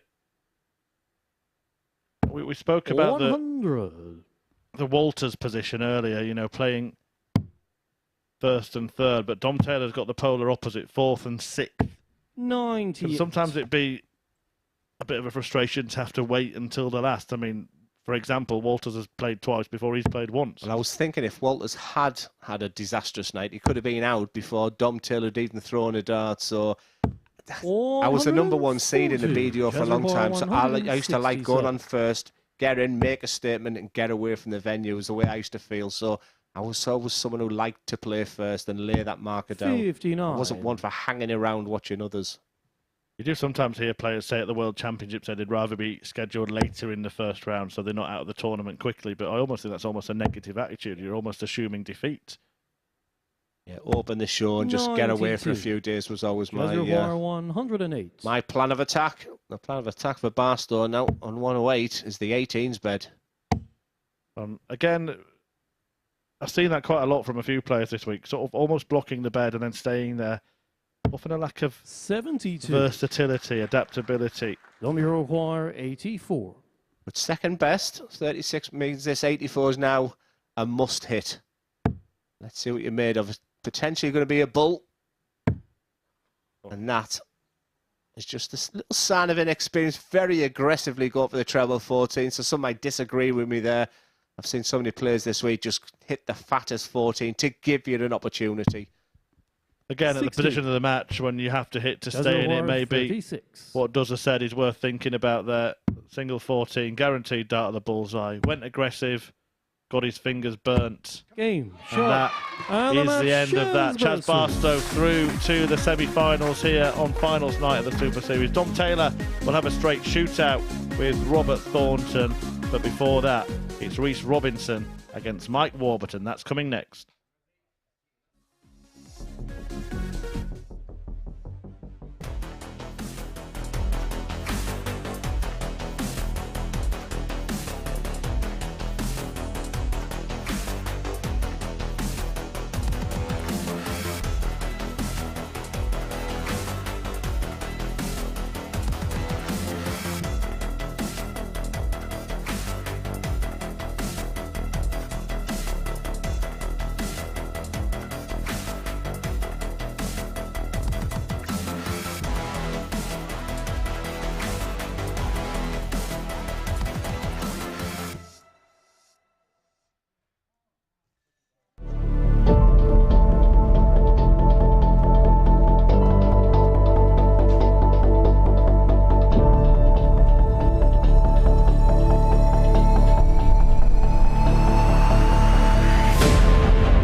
Welcome back to the MODUS Super Series, where Chaz Barstow is our first confirmed semi-finalist after getting the better of Dom Taylor by 4 legs to 1. Doing so with an average of 91.5, 4 out of 9 on the doubles. Impressive stuff from the Prince from Winchester. So he is into the semi-finals then. That is confirmed through Group 2. They're all looking to make it through to Champions League and all looking to join the winners' cast. We've had a real Australian feel, haven't we, to proceedings here at the Super Series over the last couple of weeks. And our Series 2 winner came all the way from down under.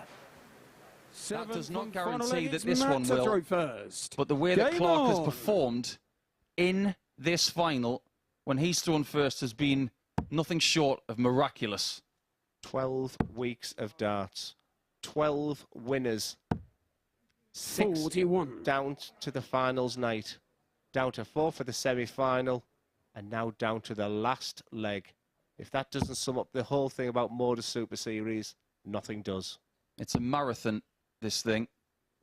This is game 1,352 in this series, and it will be the very last leg of it. What did I say about Matt Clark, who opened at 140, 180, he's regular on his throw. All of a sudden, one treble will feel like gold. 60. And all of a sudden, you're creeping into treble 7. It takes someone like Raymond Smith now to hit a 140 here. And he might just do it. You can hear a pin drop in here. Everybody can hear the darts hitting the board.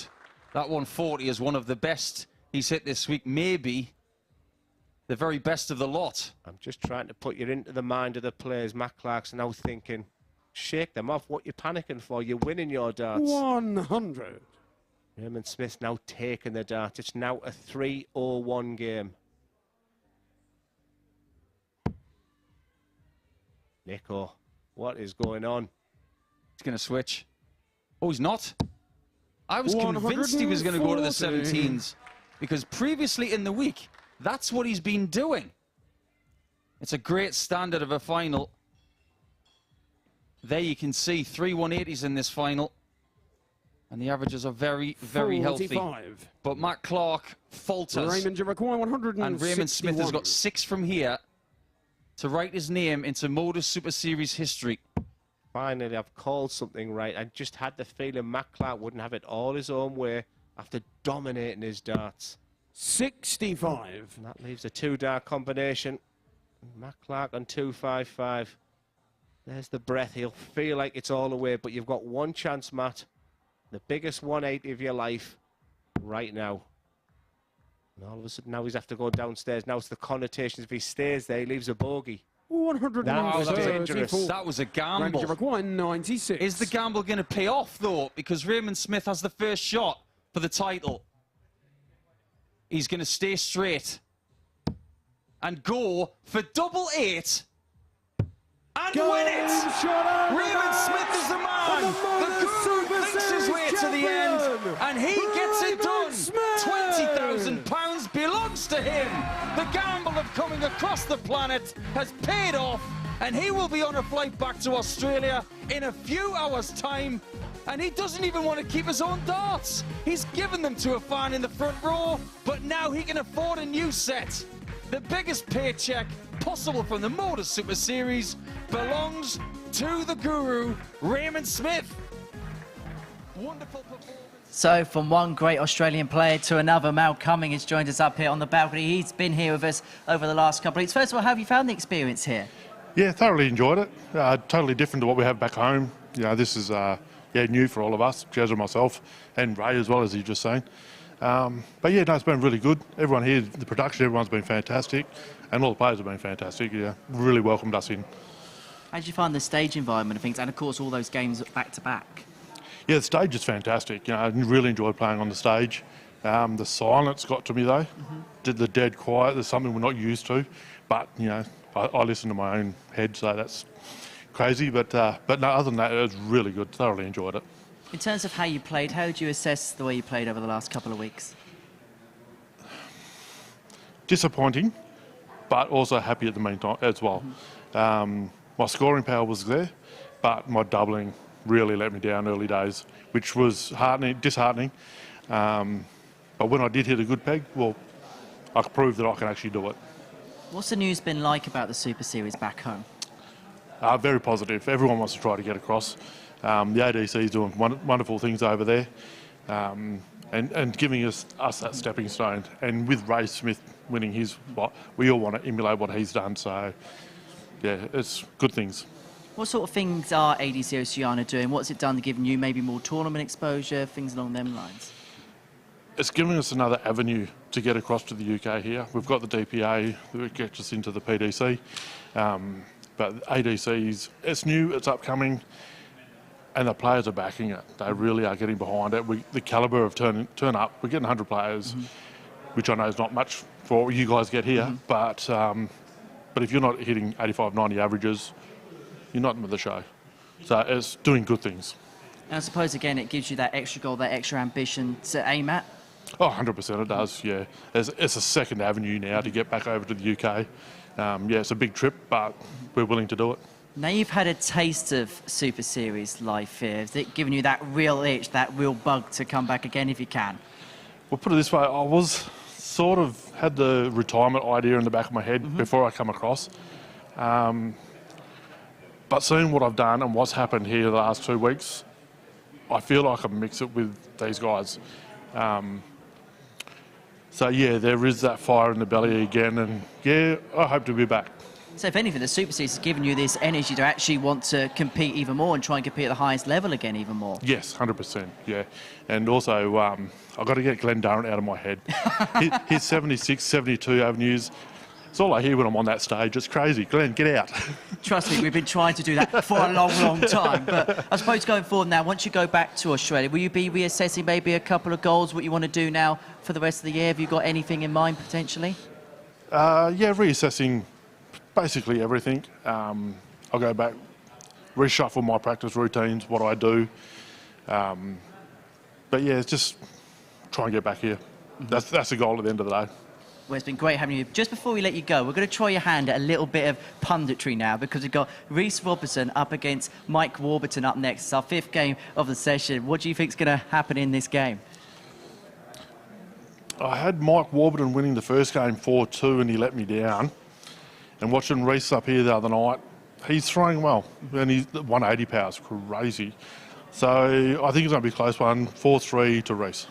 Our job may well be in danger. Mal, thank you for coming up to the bag. Thank you for everything that you've contributed to us here at the Super Series over the last couple of weeks. Really do appreciate it. And it's been great to have these ADC Oceanic representatives joining us here at the live lounge report. So game 5 of our session then sees Rhys Robertson up against Mike Warburton. All outcomes are possible in this group, as explained by Chris Murphy and Glenn Tummett. Yeah, thank you so much, Henry. Wow, where do I follow that with the 76 and 72s? I'm sorry, Mal, if I got in your head there, but you're a little bit big for me, so I won't be having words with you, but fantastic interview, great insight about the work that the ADC is doing in Australia, and just to sort of hear them, and I think we'll see Mal back very, very soon, and it was wonderful to hear the impact that Raymond Smith had by winning here, and just watching that video back there, and just, you know, the highlight of what Raymond did, and to see the Australians coming over, but yeah, very, very good interview. Let's see if his pundits are better than his 76 and 72 finishes. Well, as soon as Henry's put it on us to explain the outcomes, I suppose we better do it, Glenn. Rhys Robinson and Mike Warburton have both played a match each. Robinson's won 1, Warburton's lost 1, both 4-3. Meaning that if Warburton wins 4-3 in this one, then we do get the scenario of the 9-dart shootout, including these 2 players and Scott Walters. Any win for Rhys Robinson, and that means Mike is out, and Robinson takes Scott Walters with him. 140. And of course, Rhys Robinson would go through as a group winner, having won 2 of his matches. Walters would go through in second. Scott Walters has got a scarf in the area, saying, come on, Rhys Robinson. So 60. It's really difficult when you're dependent on somebody else to do the work for you. But the good news for Scott Walters is, you know, the worst case scenario for him is the fact that he would be having a 9-dart shootout. So yeah, that must be a decent feeling. If Warburton wins better than 4-3, so 4-2, 4-1 or 4-0, then he will eliminate Robinson in doing that.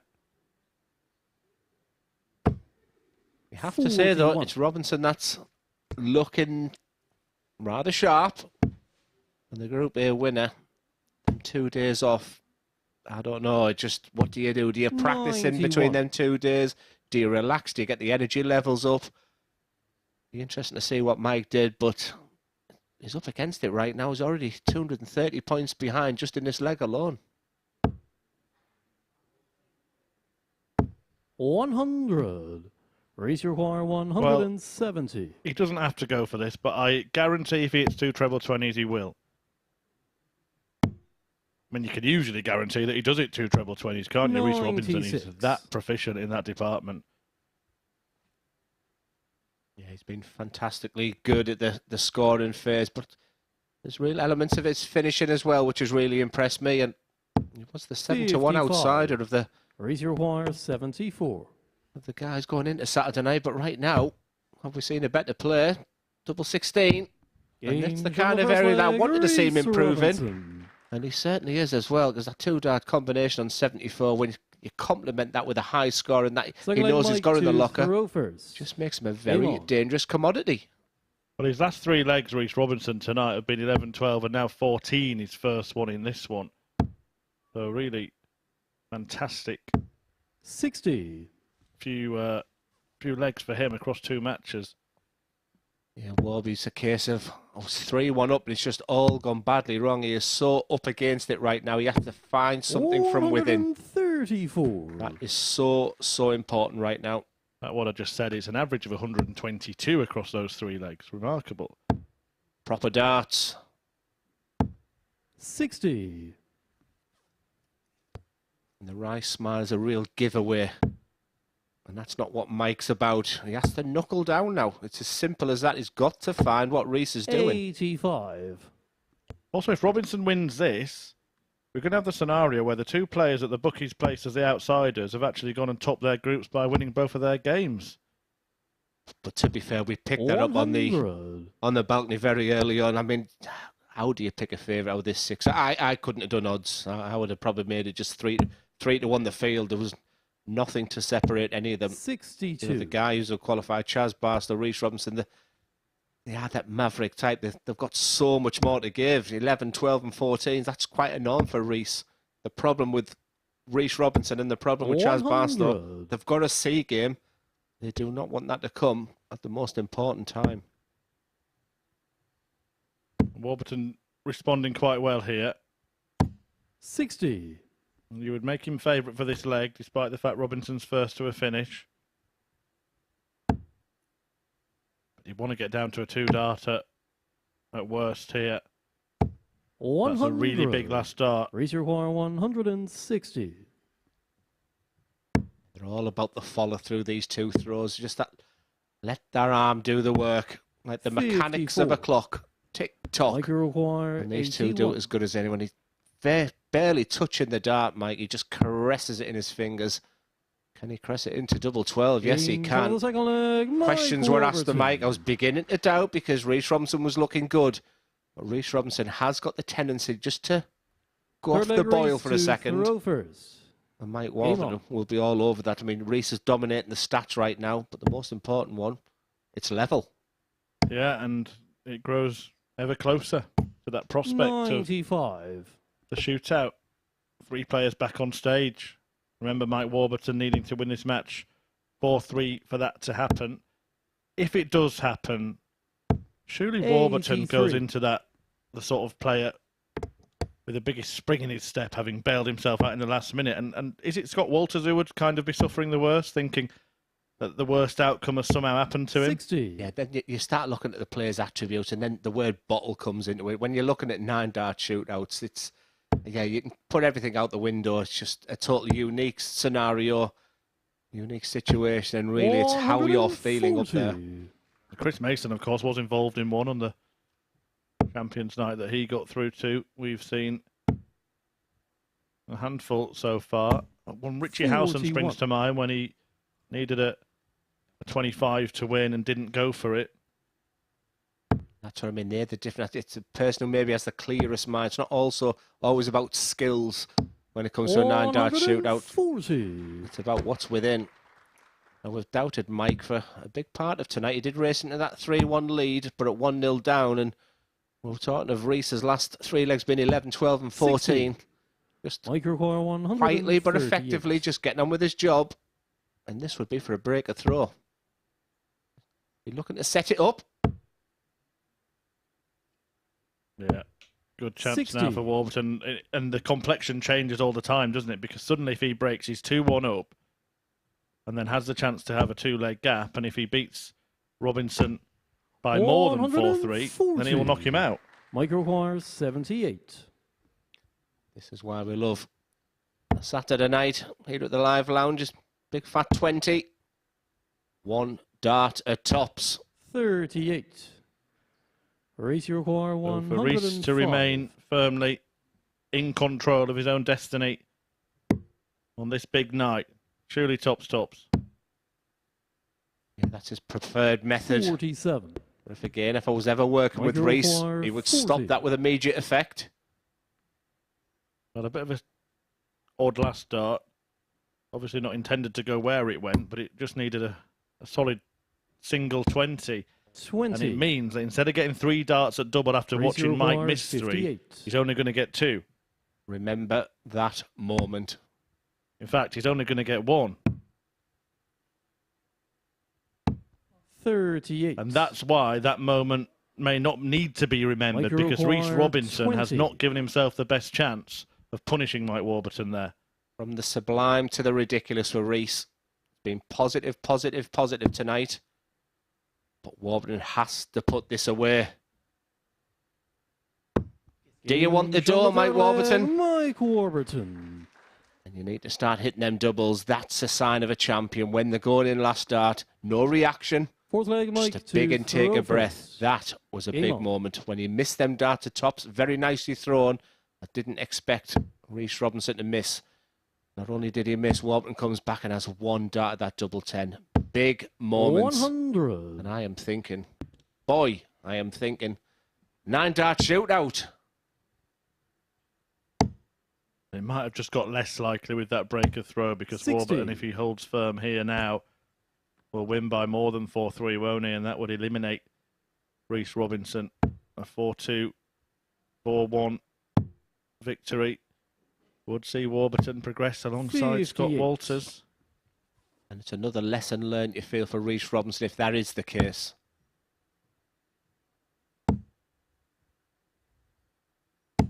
$100. And not only that, Glenn, if he wins 4-2 or 4-1, he'd actually progress as a group winner, having lost his first match tonight. 42. Advantageous throw in the semi-finals.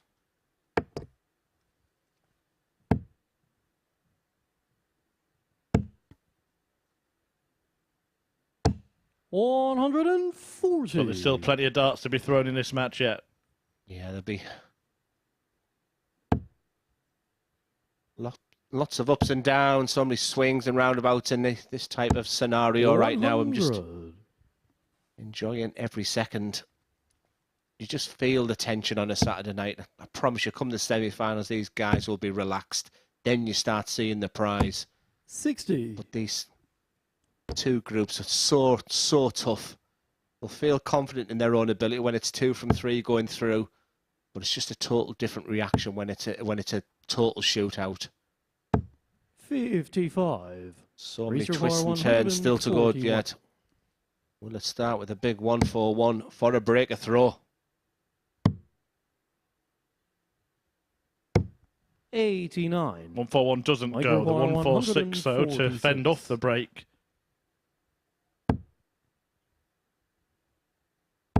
That's not happening either. 110. Reece require 52. That 2-dart combo this time for Reece. Just feel he was a little bit quicker going to that. And that's what I would be saying to Reece. That's not often what he does. Let's see if there's an outcome. If it is, it's going to be tough. Game shot on the fourth leg. I'm not going to show you. That's gone in. You might have heard that. That's what you want to see. You want to see that reaction. Just giving it a little bit there. Might be a bit of a joke around there, but that's how much it means to him. Sometimes when he plays darts. But what was noticeable for me there, Chris, the fact he stood back. He doesn't often do that. Such an important match, this. It's nice to see both players can still enjoy it. Still have a smile on their face. 96. I know you often watch darts players and it can seem like they've all got the weight of the world on the shoulders. And us fans at home are thinking we'd love to be doing your job. Crack a smile. I can assure you it was a total and utter fake smile from Mike Warburton. He was devastated. When that first one in double 8, it's tough then because you're going to get the ricochets of the dart going in. You feel like you're a big favourite. And that roar from Reece Robinson. 45. Wow. I'll tell you who probably did crack a smile. Scott Walters in the practice room. We can hear them next door. It's not as loud as when a couple of players are here, but they're certainly watching this game. He'll be up 60. and down, knowing Scott Walters. Well, all he now wants is whoever wins this leg to win the next one as well. Simple as that.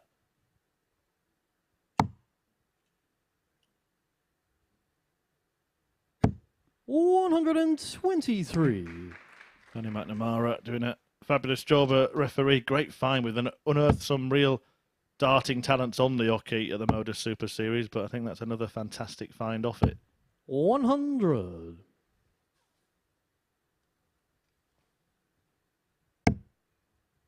And that'll be a first for him, won't it? If we do get that 9-dart shootout scenario, a new little 57. task for him to deal with. Yeah, potentially the most nervous person on the stage will be the referee.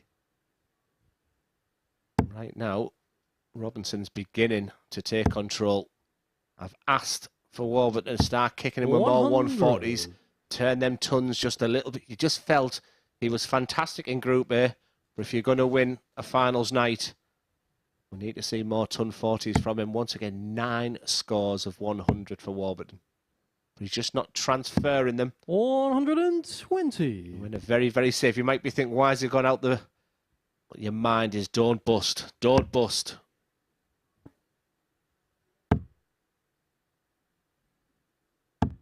60. So, Reese Reece Robinson requires to take another 60. step closer.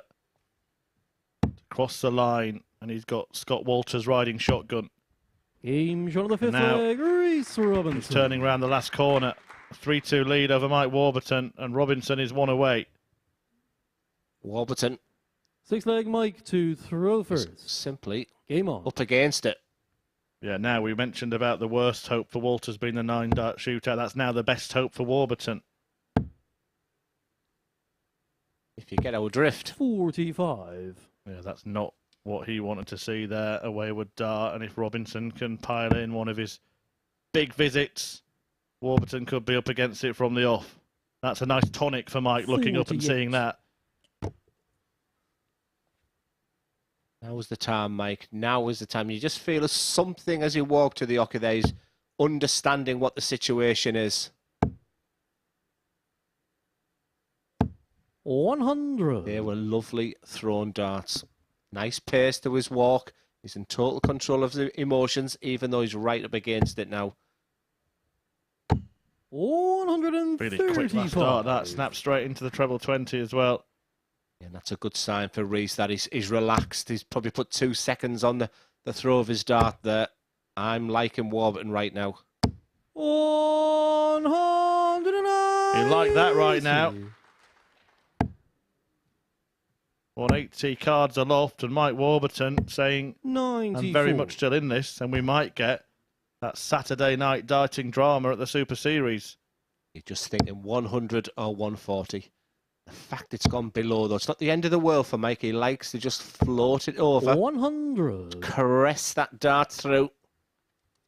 And the ricochets off the tungsten.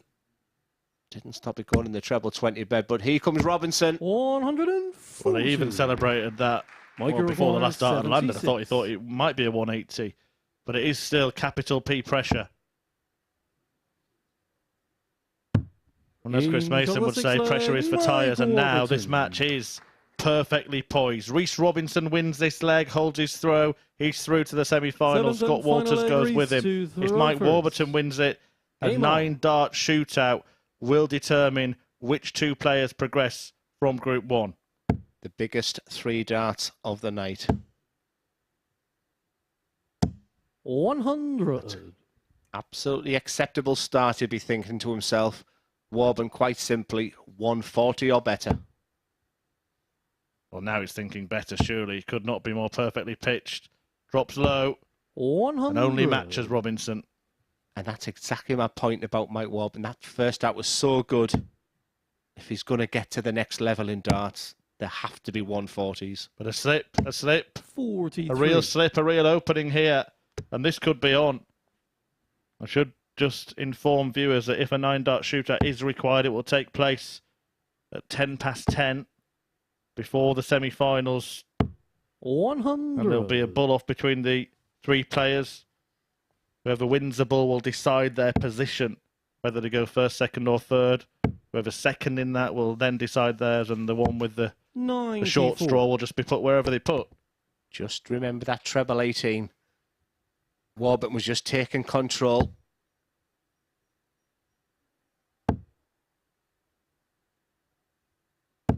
Once again, the obligatory ton. 14, Chris, in this match alone. This is just a really incredible scenario. It is just poised. 85. You don't know which way it's going to go at any point. Robinson in front, but Warburton will be on a finish first. And therefore will walk back to the oche. 41. Even with that, knowing that if he takes out the checkout, he'll force that 9-dart shootout. The real potential starting downstairs with these 3 darts. 59. Shanghai only. This is just... Mike require 100. All leg, it hasn't changed. You've just got no idea what's going to happen. I've tensed up. Yeah, the atmosphere. You could really... 60. I know it's a cliche, but it could be cut with a knife on the stage now. Tension. The last 6 darts of Mike Warburton, 41 and 60. Is that the key moment? The double top. Robinson is the juice. What an outstanding finisher there. Absolutely desperate times there for Mike Warburton, but Rhys Robinson has been absolutely sensational tonight. And what a victory that is. It's Scott Walters and Rhys Robinson that go through Group 1, and now it's a total shootout. Dom Taylor against Robert Thornton.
Welcome back to the MODUS Super Series, where before the break, Rhys Robinson got the better of Mike Warburton by 4 legs to 3, squashing the hopes of a 9-dart shootout. So let's get into our final game of the group stage as it sees Dom Taylor in action up against Robert Thornton. Watching this on the commentary box, Chris and Glenn.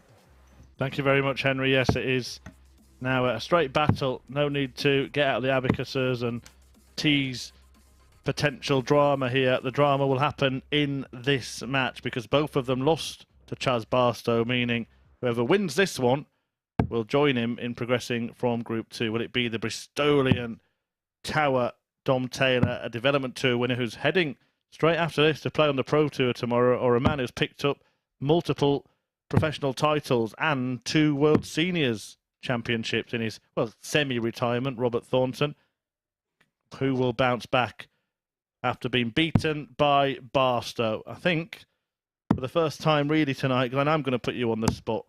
Taylor or Thornton? Taylor.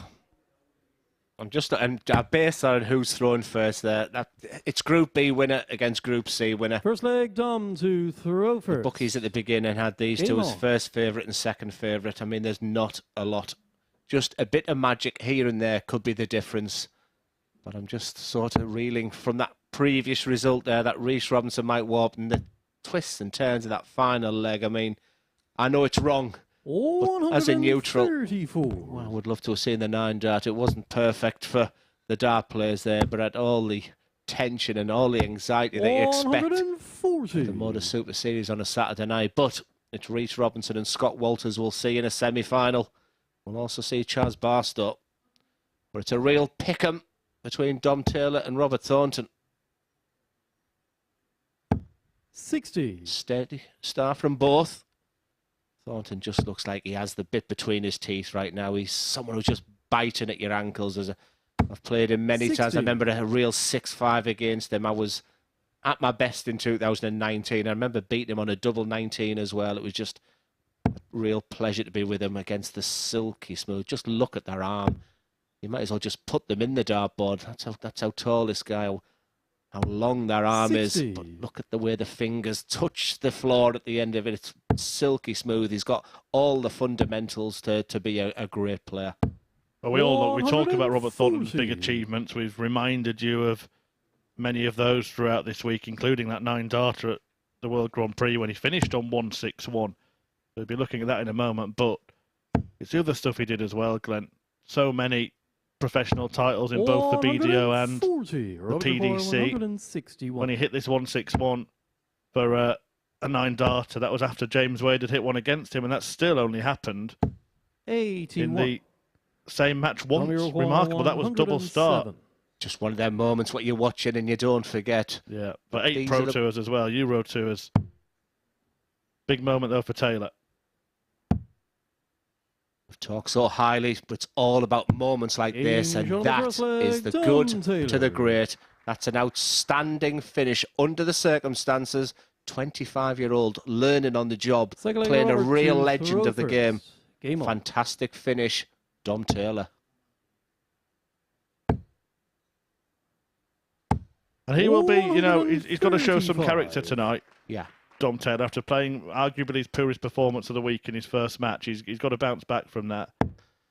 Yeah, from that first match, my words are some little notes I've made for myself, and one of theirs, character. All week, it's great. 9 wins out of 10. 41. So positive about him. Made the game look effortless. He played players and had a little bit of fun. But on a Saturday night against Robert Thornton, where you need to win, 121. this is when you find out something about Dom Taylor. And that finish there just tells me that he's just got that little bit of X factor that you really need to get to the very top. Yeah, especially seeing himself as favourite before the night started as well, and then waiting to play till the very 140. last participant to appear. And now having to get through by beating a real great of the game and taking out 60. that 107 finish in the opening leg suggests that that character exists, because remember, Robert Thornton was sat on 80. So we know how good he is on tops. Even a 140 only gives us a level game here. 140. Yeah, basically 5 points in it, but Thornton will, of course, be down on a finish after these darts. How small depends on this last dart. It'd be all right if he hits a treble 20, still a 2-darter. 45. But that is a bit of a disaster. Very similar to that Warburton-Robinson last leg. Can just swing with just the effect of 3 darts. But talk is cheap, so Dom needs a ton minimum.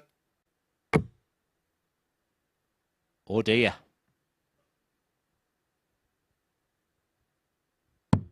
$40. Oh Robert dear. Require, Oh dear. It's the battle of the 140. 140s. This time, it's for the finish. Beautiful. 120. Okay, well, one's had a go and almost got the check Robert out. Require, 140. Can Taylor go one better? We talked about how good Robert Thornton is in that double 10, and I think we both fancied that to go in. Well, he had that beautiful 107 in the first one. Not up to it. He is against the dart in this leg. That's the positive. He won't want to bust. See people go treble 12, go out the board. There's so many options here. But Thornton's 100. itching to get to the board. Robert Require, 20. Double 10 then. An underestimated part of his game, as we've described this week. But he's having to go up north. Double 5. 10. Oh, that could be it. That could be the moment that this match and this tournament got away from Robert Thornton, who 40. keeps coming to finals nights and keeps going home without the trophy and without the place at Champions Week.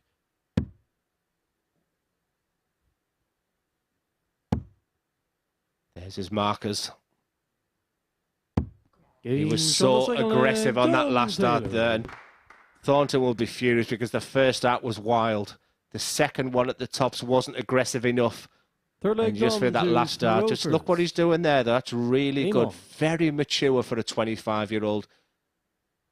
When you breathe and you suck that air, and what you're doing is you're getting rid of all that tension, all them nerves in your body there. He's 6 out of 6, Robert Thornton, for making it through 44. to finals night of the Super Series. He's none out of 6 for winning finals night. Has got to the final a couple of times 58. as well. Has had poor performances, has had dramatic defeats, the full repertoire, but just can't seem to cross the line when it comes to the Saturday session. I'm going back to Monday morning. He was 3-0 down in his opening game to Jeremy Fagg. I'm just interested here. If he goes 3-0 down here, is it written in the stars that to get to the semis, he comes back from that 3-0 down again, because he never gives up. 85. Yeah, well, if he just find himself 3-0 down, he'll have more than a tower to climb, won't he?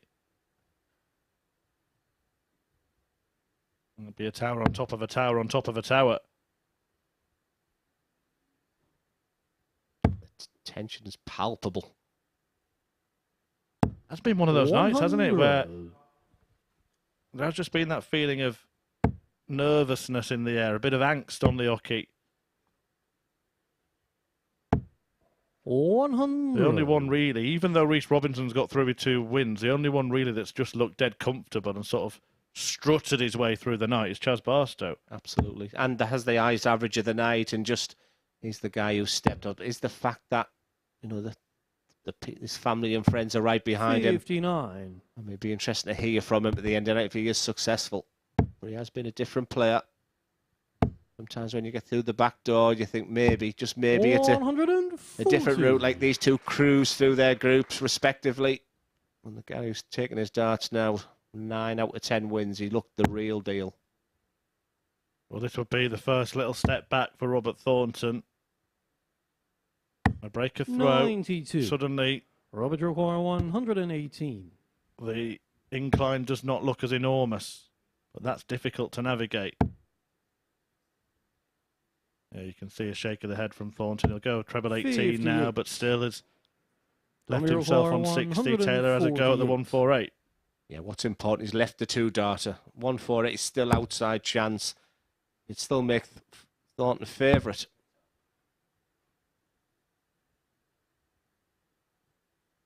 Yes, particularly. Robert we don't even need to say it anymore, do we?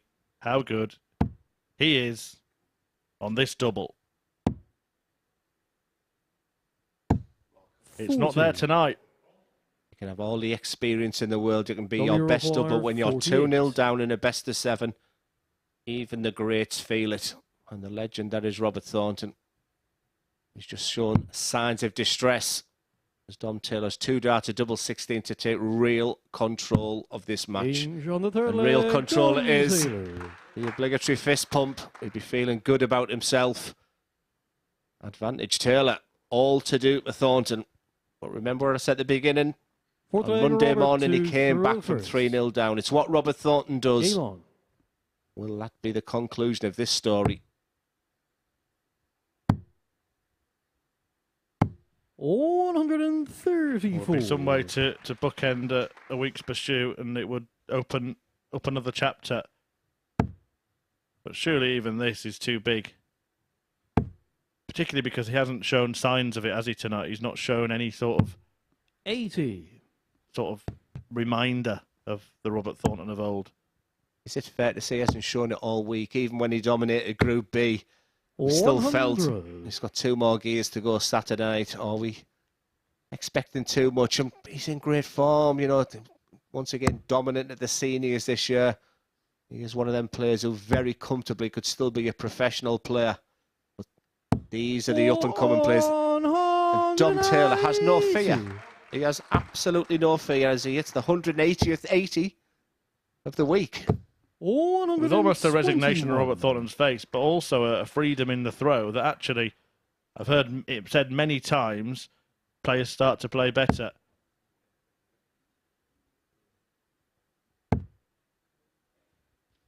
You get in that position, don't you, Glenn, where you think you beat them, so everything loosens up and you start playing well again. The problem is then, when it gets tight, all of a sudden, so do you. Absolutely. And that's why the elite are so good. There's just something where their mind can be blank. We've had a 107 finish, which was a real highlight in this match. This 101 is for a whitewash. Treble 19. Robert Thornton returning. 54. This time we're not going to mention double top. Why, did you think he was going to go for the bullseye? Yeah, I don't think he wants to mention double top tonight. 40. I don't think he wants to mention any double.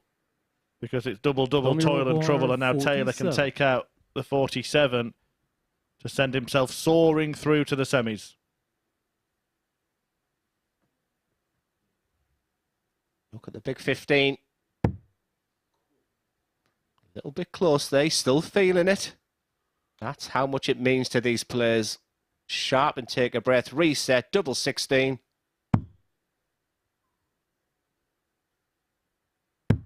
And it's Dom Taylor who joins Chaz Barstow from Group 2 into the semi-finals. For Robert Thornton, it's not meant to be again on the Saturday night, but fair play and all the credit to the Tower as he leaves the stage. And the semi-finals will be back after the break.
Welcome back to the MODUS Super Series, where it's that same sinking feeling when it comes to finals night for Robert Thornton. He loses out 4-0 to Dom Taylor, thus eliminated from the competition. Glenn Durrant with me on the balcony. Just your thoughts on what you've just seen there? Yeah, I mean, it was always going to be an interesting Group 1 and 2, but to see the Group A winner go and the Group B winner go, it just goes to show you that transition to the Saturday night. It's just a brand new competition, you feel at times. And yeah, Robert Thornton would have been a lovely story to see him go through. Mike Warburton's been fantastic this week, but all still to play for. As for Dom Taylor, could it be one of those situations where we say about players, if you're going to get rid of them, get rid of them early, because by consequence later on it could cause some problems? Yeah, he's fundamentally sound. He's got a very much like Rhys Robinson as well, a wonderful talent, but that needs to be nurtured.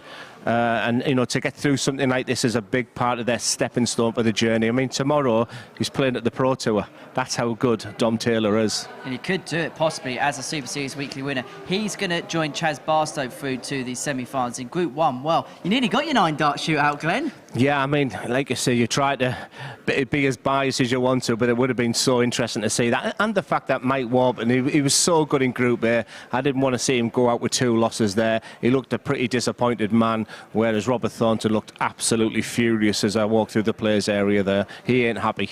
Well, it's been some week, hasn't it, Glenn, to get us to the Saturday night. Let's be reflective whilst we've got a little bit of time on this Saturday. And the semi-finals, incidentally, will get underway just after 10 o'clock on Sporty Stuff TV and here on the Super Series YouTube channel. And Just first off, our thoughts have got to go to Jamie Frank. He's in the crowd this evening alongside his friend Mal Cumming, and he came so close in Group A, and I suppose it was that start yesterday that kind of undid him in the end. Yeah, I mean, consistency is key for Jeremy, but go right back to Monday morning. He opened up 3-0 up against Robert Thornton and lost the game 4-3, and that was just typical of his week. So near, yet so far. But you can see the positives. I thought it was a lovely interview you did with Mal Cumming. Apart from the 76 and 72 finishes, I'm getting in his head about. Yeah, but I think they've been an absolute credit to the MODUS Super Series. And, you know, when you add in the European flavour as well, it's just getting better and better. And ADC Europe bringing more players in next week. It was great to see the Belgian flair, because we've seen a couple of Belgians here at the Super Series before, but the bulk of our European players have been Dutch, they've been German, but it's good to see different territories getting a go at this competition. Yeah, and players who I've come across in my old BDO days as well, and it's nice to see that. You know, they see that the MODUS Super Series now is a real highlight for amateur players right now. They all have dreams and aspirations to be a professional player, but right now, this is the top of the tree for amateur players. Well, Glenn, we'll have another little chat after 10 o'clock. We're going to join our friends at Sporty Stuff TV. But before we do that, we're going to show you some classic moments from the Super Series. We're going to take you back to the last championship, because we saw one of the great games as Owen Bates took on Darryl Boone. We're going to join the action at 1 leg apiece. And in the commentary box, Chris Mason and Chris Murphy. Which is the best we've seen this week. That's a third 10-darter. Wow. Third leg Owen to throw. Look at that way to break back. Look at that. 2 legs in, I know, but those numbers. Gives you the start they've made, though. Well, it's not going down, Chris. 139.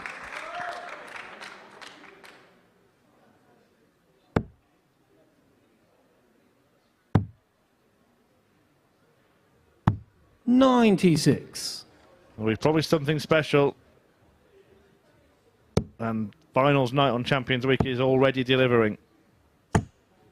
85. This is showing me all about the minerals of Owen Bates. He's right up against it. He'd have been desperately disappointed to have lost to Luke Littler in the opening match of the session and the opening match of 60. this Group 1. And he's had the kitchen sink thrown at him here, and he's responding. 140.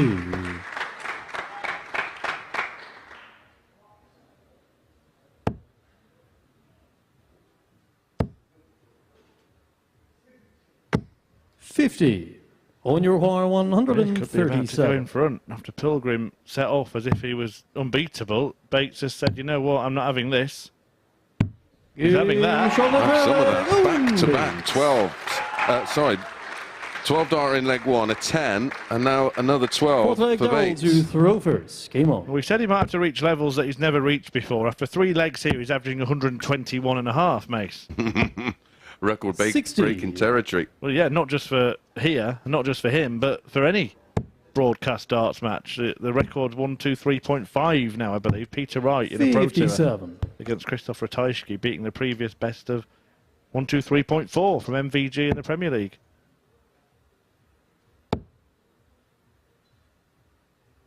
So the 123.4 is still the highest TV average. Unless you watch a Pro Tour on your telly. Which I do. 125. It was against Ratajski that Wright did that in, and I remember it was actually Ratajski was pointing him towards because they used a Dart Connect system on a tablet which shows the average, and he was much more enthusiastic about what had happened than Peter Wright, even though just been whipped 6-0. Of course, MVG was a double 18 away from a 60. 130 something. Yeah, remarkable. It was actually against Michael Smith up in Aberdeen. Computer darts, that is. There is recorded averages of around 130 on the Pro Tour now since we started putting that system in. But the highest here at the Super Series, 118 and change. 139. The highest one I ever had against me was Mick McGowan. It was 96. I don't think I'd have been far off that, and I don't think I got a double. It was, I'm sure it was 120. Wow. Well, this is what he wants. Not the odd, just 120. The 3-1. The flatty. Even on a 120. Love it. That's bold, isn't it? What a shot that is. Look at that. Yeah, Oh, and it's worked an absolute treat. Yes. Terrific tungsten this from Owen Bates. It is class. Fifth leg going to Throwford. Well, the average has dipped, Game despite on. going out in 15 with a 120 out, to 115. Useless. Well, it's going back up now. Oh, Carry on, Owen. Well, now we know why they call him the master. It's a masterful performance. Wowzers. 44. We are in that territory of record-breaking stuff here at the MODUS Super Series. Murph. 44.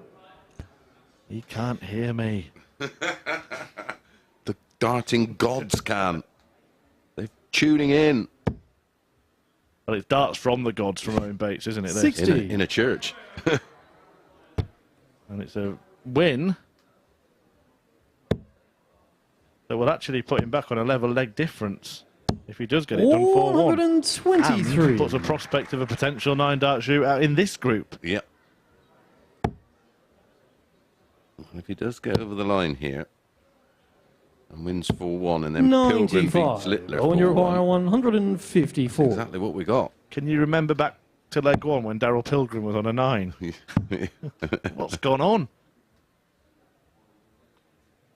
Well, part of what's gone on 96. is absolutely flawless finishing from Owen Bates. Yeah, 137. The 120. And then the other one, he only had 1 dart double because he 57. was on it after 9 darts. On your wire Yep, double 58. eight for the 10. 18 for tops to complete an absolutely astonishing performance. Wow, wow. That is elite level stuff from Owen Bates. In the end, the average is 113.29, the best we've seen on this Champions Week.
Hello and a very warm welcome to viewers joining us on Sporty Stuff TV for the MODUS Super Series, where we have made it through to the semi-final stages here in week 2 of Series 4. We've seen some fine tungsten this evening and some real drama as well. And this is the best of the action with Glenn Durrant and Chris Murphy on commentary. That example of 76. It's Mike Warburton will be delighted to come back. Can he finish the job? Absolutely bread and butter for Mike Warburton around that. Assessing the situation, giving himself one dart. At tops. 60. Well, it's flat. It was Scotcher a long way off the 60. target, and Walters gets a reprieve. Now, can he get over that and into the bed that Warburton couldn't? He's got a sandwich here. Can he find the filling? He jams it in. And the match is on a knife edge. 3 taking a moment. But he does win. Walters turns it around against Warburton, who himself missed a dart tonight, but that takes it to a new level. You'd like to commentate on one. I'm not sure you'd like to be in one, would you? I think the other two players would. 174. Well, that's excellent. Absolutely excellent from Chaz Barstow, who is really turning up as if he's the main act tonight. 96. Welcome to the party, Chaz. Chaz, you require 24. This is great to see. This is stunning darts. But if I lose, at least let it be 4-3. Because 4-1 is very, very damaging. So that's a big dart for Robert Thornton tonight for some reason, Glenn. Yeah, it's a case of Chaz is brave. And what a dart that is. A big come-on shout. Huge moment for Chaz Barstow for Robert Thornton. At the last dart. Game shot on the fifth Walters is now one away from qualifying for the semi-finals. 53. Throw every dart like you mean it. Beautiful. Oh, sensational. Game. Incredible. What a finish. And it is 4-3 Reece Robinson. He puts it in his hands ahead of a match against Mike Warburton. We will see Scott Walters on the stage again tonight. But will it be in the semi-finals or will it be in a 9-dart shootout? Drama at the Super Series. In it may be. 36. What Duzza said is worth thinking about there. Single 14, guaranteed dart at the bullseye. Went aggressive, got his fingers burnt. Game. Shot. And that is the end of that. Chaz Barstow through to the semi-finals here on Final Pressure. And as Chris Mason would say, pressure is for tyres, and now this match. 41 and 60. Is that the key moment? The double top. Robinson is the juice. What an outstanding finisher there. And without the place at Champions Week.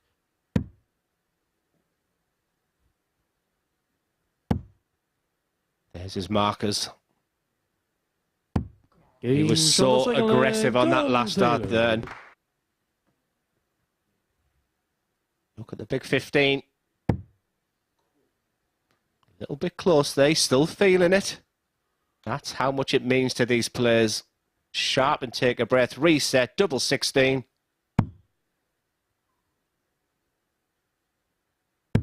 And it's Dom Taylor who joins Chaz Barstow from Group 2 into the semi. So then those are highlights of the action here over the first 6 games, describing it in the commentary box. And joining us up here on the balcony is the 3-time Lakeside champion and the former Premier League winner, Glenn Durrant. Glenn, first of all, what was your overall assessment of what we saw in the group? Very competitive, not a lot to separate, and a real disappointment to see Robert Thornton and Mike Warburton leave the proceedings before the semi-final stage. As for Robert Thornton, he didn't play bad, but it was just a case of the levels that finals night required probably wasn't there. He hasn't been at his best this week, and the problem when you talk about Robert Thornton, he's a real headline act. And his best is a very high benchmark, and it just hasn't reached them heights this week. He'll be a little disappointed the way the whole week's gone. So let's have a look at the results so far then this evening. This is what we have seen over the course of the group stage fixtures. It kicked off a 4-3 victory for Scott Walters in Game 1. He managed to progress his way through in the end. And because he played in match 3 and we had a bit of drama afterwards, not many people have been talking about him. No, I mean, certainly the bookies knew he was second favourite going into this tonight, and with this field is strong, so certainly the bookies have done their homework. He's a very big scorer, big 180 hitter, and he's very, very capable of winning this, no problem. Chaz Barstow, the player of the night so far for you? For sure. I mean, he's stepped up a notch. You know, when you talk about a journey, he somehow got through Group B. You know, at times there I thought, we're not going to be seeing him here Saturday night, and he's peaking at the right time. He was the player of the early rounds, that's for sure. Let's have a look at the tables now then, shall we, from the conclusion of those rounds of fixtures. Now, the players top of the group would have advantage of throwing their semi-finals, and they'll take on the second-place player from the opposite group. So that means Reece Robinson will take on Dom Taylor, and Chaz Barstow will take on Scott Walters in a very, very local affair here at the Super Series. Just talking about Dom Taylor, because we knew how good he was in Group C, struggling in his first game against Chaz Barstow, gets over the line in the group. Could that be a changing point for him tonight? He didn't panic when he lost that first game, and in just watching the reel back there, he did not panic. I think he knew that he was on a 1-to-1 against Robert Thornton, and it's just maybe a sign that when things are going so well, you can talk so nicely about a player. Today you see something a little bit different, and I like what I see about Dom Taylor. As for Reece Robinson, what would you say about his group stage campaign? Just another incredible performance. He's a very, very talented individual, but over the years he's had moments and issues maybe on the mental side of the game. He's a real maverick player. He can do some strange things on a dartboard. Talent-wise, he's up there with the very best. So that sets fair our two semi-finals then for this evening's action. The semi-finals and final live view on Sporty Stuff TV. The action's going to begin in a couple of minutes' time. It's going to see Reece Robinson take on Dom Taylor, and that's going to be followed by Chaz Barstow in action up against Scott Walters. Let's go in chronological order then here, Glenn, and begin with the first semi-final between Reece Robinson and Dom Taylor, because this could quite simply be anything. Yeah, I mean, I'm going to stick with Dom Taylor because on Monday morning I was asked to pick a winner and I went with Dom Taylor. So I'm not going to change my mind, but Reece Robinson has exceeded my expectations this week. That could be a real thriller. And Chaz Barstow against Scott Walters, well, on Monday morning I said Scott Walters was my outside bet for the week. So I'm not going to change my mind with Scott Walters, but it's a tough ask against the very informed Chaz Barstow. You mentioned there about Reece Robinson. What has impressed you tonight in particular? Just him as a person. I always knew, I'm from up north myself, so we knew about this talent from Humberside, but sometimes he's let himself down, and just maybe his preparation, his behaviours, his values, but he's got the skills, and he's just beginning to mature. He's just beginning to show what he's all about. He's a real top talent. That's what I've been impressed with most. We'll talk a little bit about that first semi-final in just a second, but I just want to quickly get your assessment on the second semi between Chaz Barstow and Scott Walters. Two players from in and around the Hampshire area, know each other a fair bit. Can that count for something going into a game of this magnitude? Absolutely, yeah. And I think both of them would prefer to be in the other semi-final, where they're playing somewhere where they don't know each other's game. But it's business when you get up there, and I would say, and I said on comms earlier, run your own race, especially when you're up against someone you know. Big 180 hitter is Scott Walters. Boy, does he need them now. Does it feel like a clear-cut favourite going into this Final Four, but does everyone have the same chance? No, honestly, we were talking beforehand, 4 of us, and we all picked 4 different winners. There's absolutely nothing between these players, and pick a winner.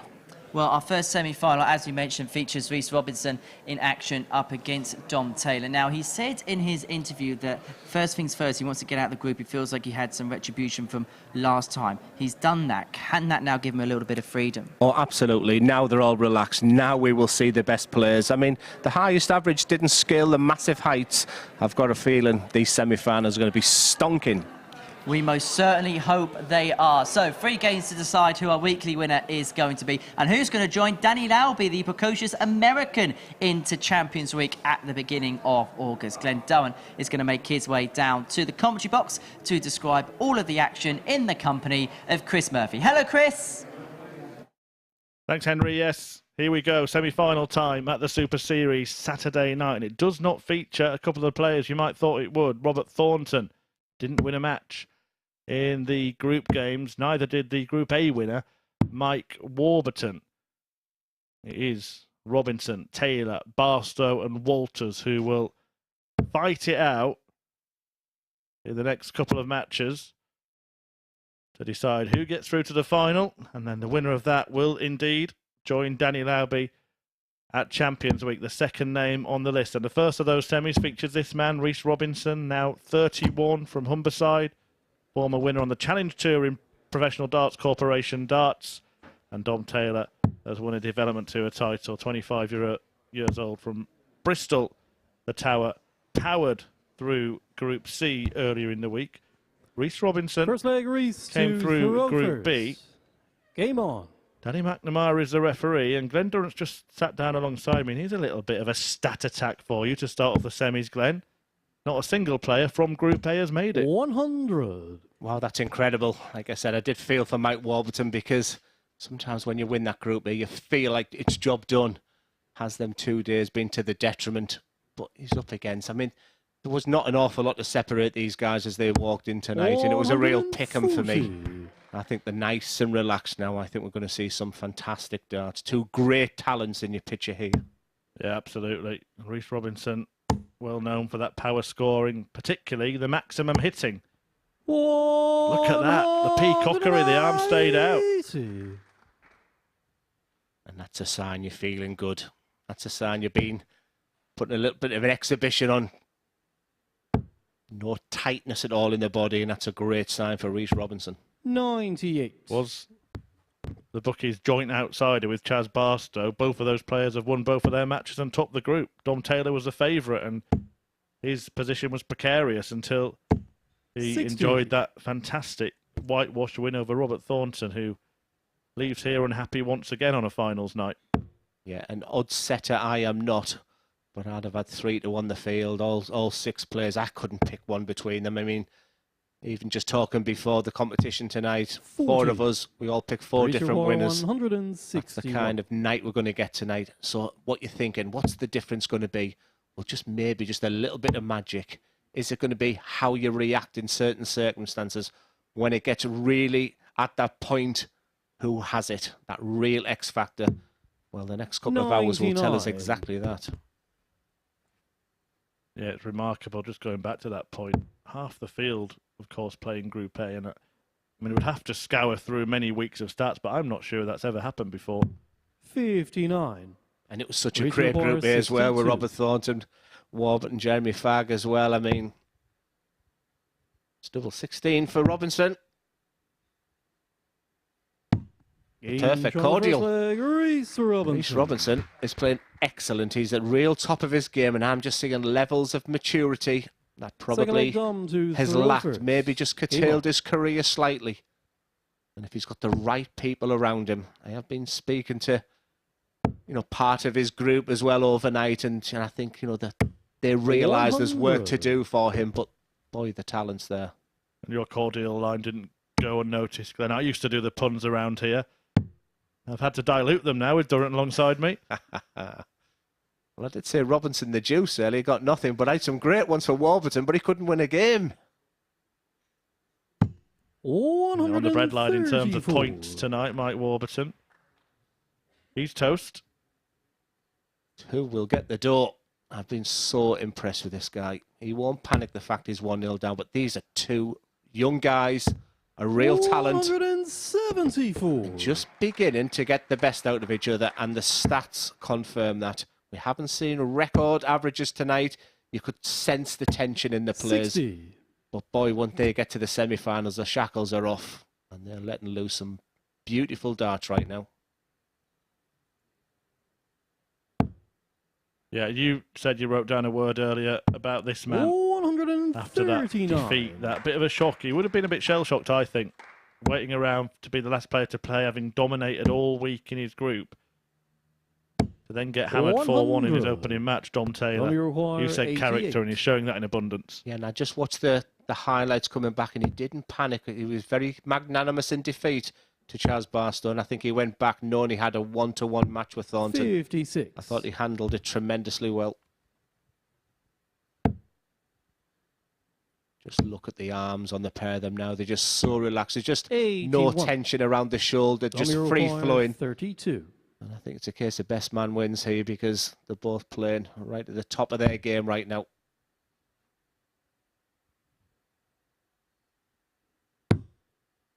Oh, well, that was surgical, that, and he's really unlucky it hasn't gone in. He moved across perfectly, threw it perfectly, just didn't find the target. That is so unlucky. You can see the barrel there, eclipsing the double. What's interesting is this finish, this 1-2-6, because it's been hit so many times this week. We'll start in the 19s, a treble 19, leaves the bull. These are the moments. 101. I tell you what, when that left his hand required handprint he leaves there, 32. I think he felt that had a real big chance. I don't anticipate Dom Taylor missing this 16 this time. He's had his sighters. It's not an easy double 8 because of the way his darts stand up. He has stepped across slightly. 24. Giving it full due care and attention. Race you require But now 25. he's in danger of finding himself 2 behind. And that's not always the reset I've seen for Robinson. That's what's impressed me. Double four's been like a magnet to the players this week, 17. but when it really matters, it bends the way, and I'm certain Dom Taylor. 8. That's a huge sigh of relief. Just look at his fringe on his hair there. He's had his head in his hands. He'll have his hands in the air. And he does after that. One apiece, a real sort of tense end to what had been a great start to this match. But that second leg could have gone either way, and it's Taylor who gets away with it, probably deservedly so. I was just thinking then, you know, I know you are a big sort of advocate of taking your time, making sure everything is set and correct. But 57. I was just thinking maybe on that occasion, Taylor just might have been better off walking up and throwing the dart straight in. Well, Taylor is the type of player where he does take his time. I'd understand your argument with Rhys Robinson, and I wouldn't want to turn someone into a robotic player because you don't want to curtail their very free-flowing. But I just think there's times when there's levels of maturity. There's times, the word I think I'm searching for is composure.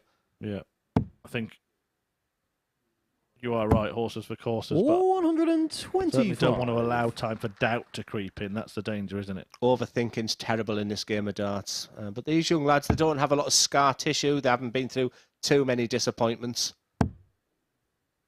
Well, come on, Dom, sort that hair out, man. 60.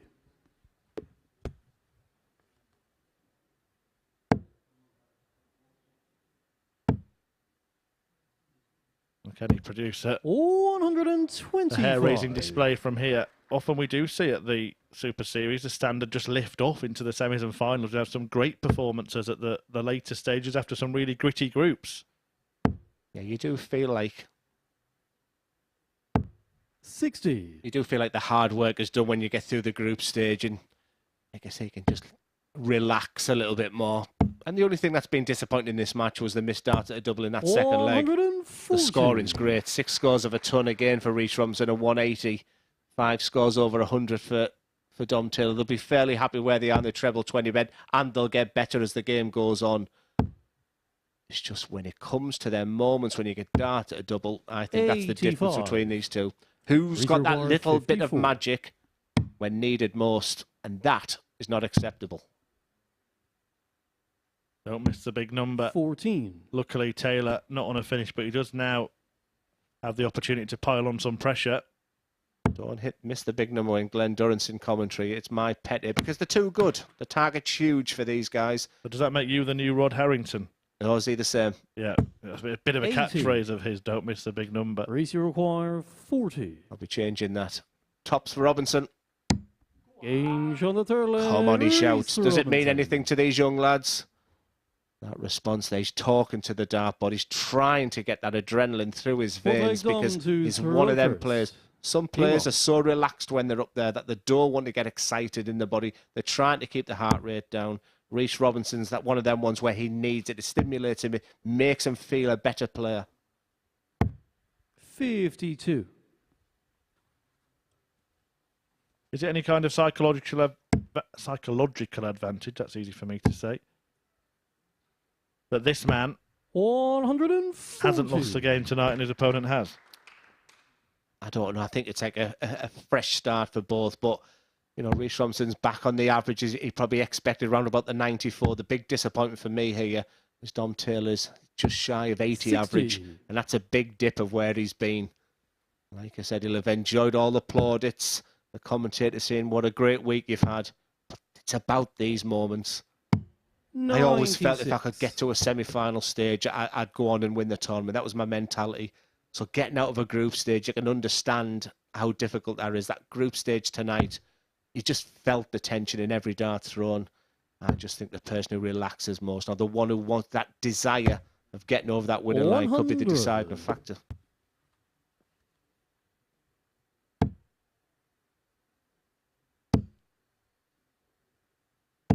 100. Oh, Reece Robinson's been a little bit silly there.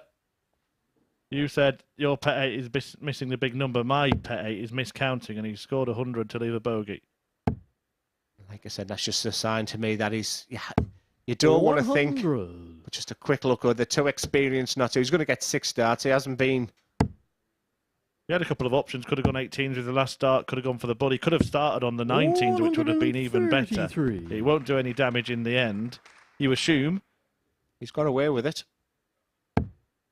But he's thrown a dart right now, Reece Robinson. That's what I would want to say to Reece.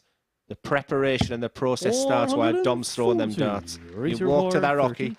You grit your teeth because he needs that. You don't take your eyes off that green bit.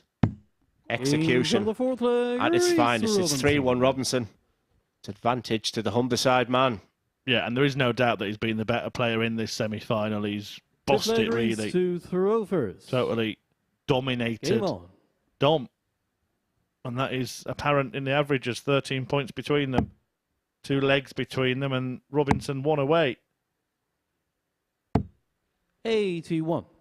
And when he's disappointed with a little 1, the big thing is the treble 20 that come after. The Reece Robinson, at his worst, is someone who would sulk and moan and throw another 1 to complement that second dart. A very mature week for Reece Robinson. I know you've noticed that Taylor is a player who does take his time a little bit, but that was probably the longest I've seen him take to approach the hockey. Is he trying to get himself going here, or is he trying to slow Reece Robinson down? Yeah, what I'm seeing, it's his reactions at the low scores. It's great. The headlines, so-and-so's winning, 60. Dom is great. You find out more about when you're 3-1 down. Knuckle down, Dom. Get back to that treble 20 bed. Head down, and then same again. Remember, replication is key. There we go. Replication. Maybe now he can find his way back into this. But don't wave your arms about like a petulant child. Get your head down. 100. Breathe and do exactly the same again. Now 263, he will be thinking downstairs.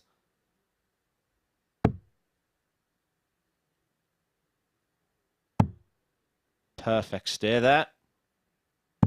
Now in them last 6 darts, don't show anything to your opponent. Get back. And for Reece Robinson, what he'd give for one of his trademark 180s right now. Once again, 100. super impressive. A beautiful score of 100. 167.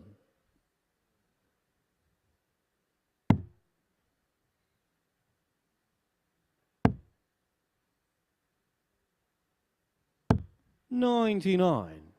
Raise your wire 160. All about the first dart. Because that is perfection. 140. Well, he's asked the question, hasn't he? He said, if you don't take this out, Dom Taylor, you are going out, pal. It's going to be 1 dart or a double. And that dart will be double top. That was right in the middle. Let fate decide, he said. Wipes his fingers dry for 1 dart to tops. Reece Robinson can't look. 48.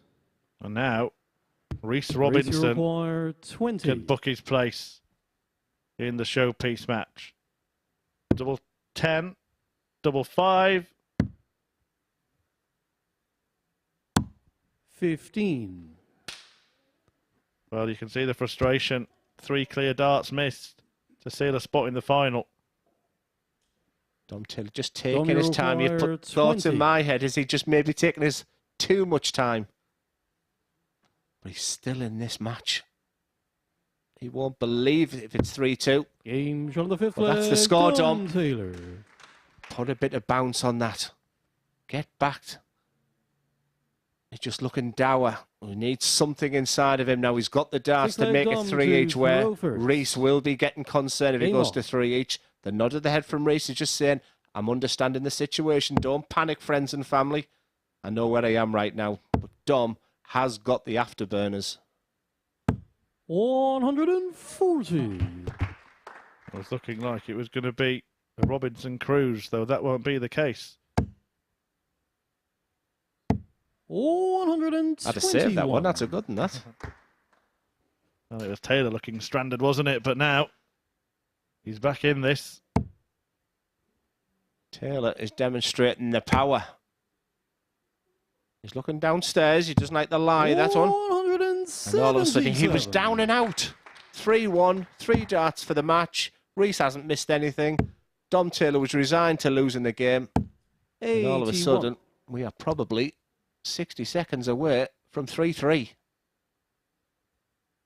One of those nights, Glenn, isn't it? We have different nights with the explosive stuff, like what we saw on the Champions Week final from Luke Littler, when he just grabbed that by the scruff of the neck and was just doing wonderful things. But we have other nights that can be characterised by different words, and this one for me is tense. It's been that kind of an evening.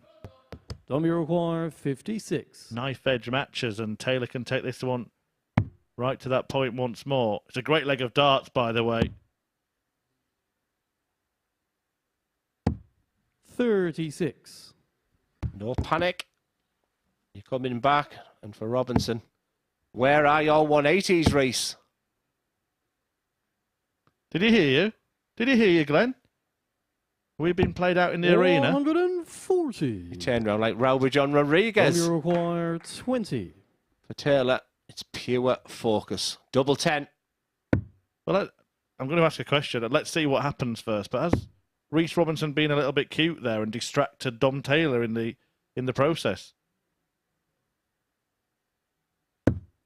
Well, you can see the reaction. When your opponent does something like that just before you're on a really important visit, can get up your nose a little bit, can't it? Absolutely. Every single game you can do a bit of gamesmanship, doesn't hurt anyone. Game on. All down to one leg for a place in the final. Bottle. Composure. Calmness under pressure. Experience. All them things. How do you practice for moments like this? Charles Barstow and Scott Walters waiting in the wings. They're going to contest the second semi-final. Who will the first finalist be? 140s exchanged. 80. Oh, that bounce out. That bounce after the perfect first dart. Dom Taylor, another 140 here. Just sat below the treble 20 bed. 100. Is that enough? This match is in the balance. Great first. If he follows, 140. which he does, he leaves the finish first. He'd be delighted with that last dart because his arm done some strange things there. Tension is rife in the arm of Reese Robinson. He has to breathe, suck that air in. But Dom Taylor, look at the focus in that face, the desire. Reese require 141. Again, we have a perfectly pitched deciding leg. 141 versus 121. Oh, he went for the treble 15. And now Taylor only needs to find one treble to get a dart at the bullseye. We saw him earlier, Glenn gamble, and he almost really paid the ultimate price. 21. The beautiful thing is just one treble he's thinking to himself. Treble 70 still gives him a chance. Advantage, Reese Robinson. 57. Reese require 52. Choices. He chooses. Like it. It's a does a double.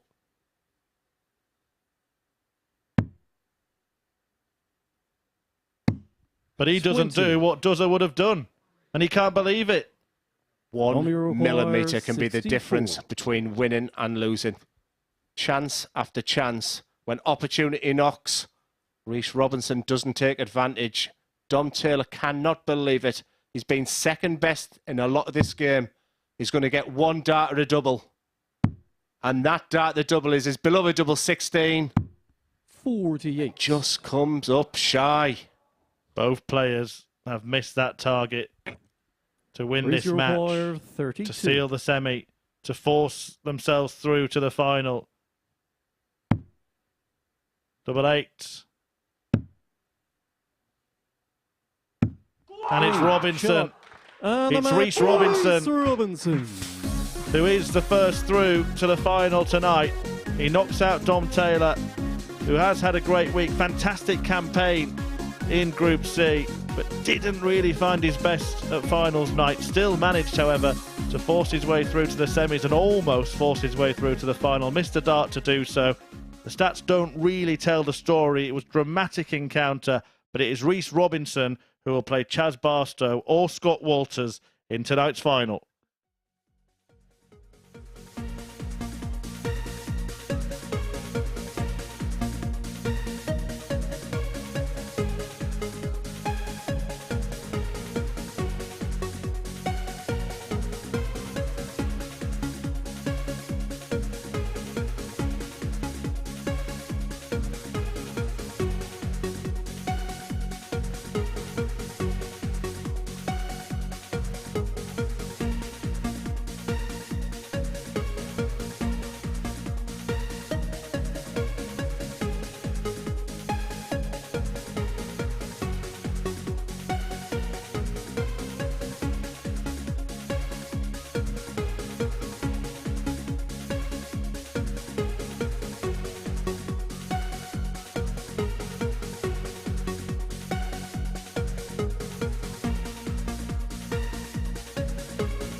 Welcome back to the MODUS Super Series, and what drama we just seen before the break. Rhys Robinson may have thought the opportunity came and went when he missed 3 match starts at 3-1 against Dom Taylor before the Tower mounted a comeback, but Robinson winning in a last leg decider 4-3 to seal his place in the final. Before we look ahead to our second semi-final, Chaz Barstow up against Scott Walters. It's that time of the week again to see which checkout was the best of the lot.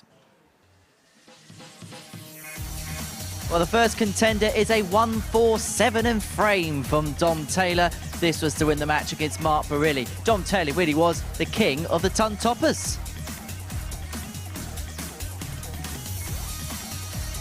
Jeremy Fagg took out the big fish finish.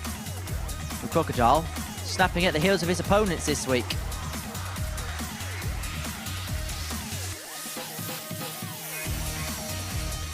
As for Mark Barilli, well, this checkout was as easy as 1-2-3 against John Desimo.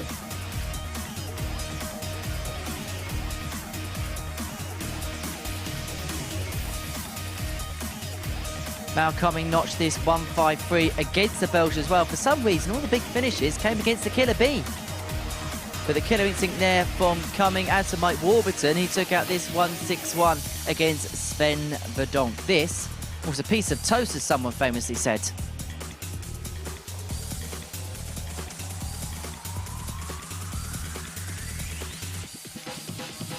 Vote for your favourite on Twitter now. It is at MSS Darts, and we'll give you the result of that vote at the end of our second semi-final.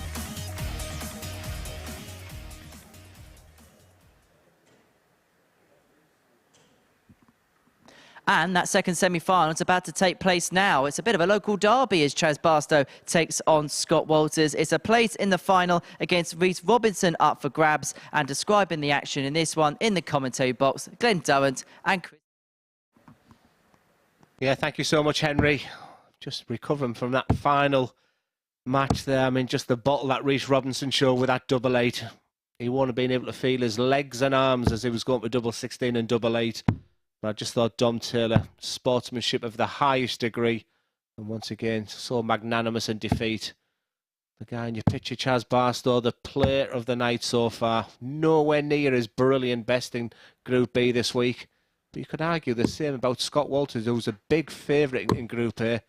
It just didn't really happen. But both of them come through the pack to make it here. First leg, Chaz to throw first. And here we are, one game away from the final against Reece Robinson. It's another pick'em. Yeah, both of them come from the same part of the country. Both play for the same county here in Hampshire. 81. Two players going from the best of buddies to the worst of enemies. 99. So upright. 58. When he gets that timing right, Chaz, he looks so good. You can just, once again, feel the tension. I thought the tension would just relax, but when it's a local derby, reputation is on the line. Well, that's the thing, isn't it? I know that, you know, people who play in the same team and that you can assume friendships, but I'm sure you've got a few up in your area where if you played against them, you really would want to dish out a lesson. That's what Chaz Barstow might be starting to do here. Yeah, bragging rights count. You know, it's a big part of the game. But I would say to either forget all that, you know, whatever. It's just you and the board. These are big moments. This is a big competition to win. You know, to beat Reece Robinson in the final is going to be a tall ask for anyone. But a pair of them will feel if they can get to the final. So put that to one side. Just you and build. The only relationship is with that treble 20 bed. 121. If we're going to base our predictions tonight on body language, then Chaz Barstow's going to win head and shoulders, isn't he? He just seems very comfortable. He doesn't need to panic just yet, but that is a stunning dart. 62. On 161, it's a big ask. It's a 1 in 50 shot. 61. He just points away there. I think he's saying to his family, don't worry, I'm okay. A little bit of a joke between the pair. You're looking for a real statement of intent, and a 161 in that 64. circumstance. But it's advantage Barstow. 20. Will his good form continue? Game shown the Absolutely. first leg, 16 darter. Bounces back to the water table. Same process again. Little sip of the drink. Stand behind the player. Start your process. And for Walters, it's all about that part of the treble 20 bed. He'll want to start finding his magnificent 82. scoring, and he'll be disappointed when that first dart goes in the treble 20. It's a minimum 100. 45.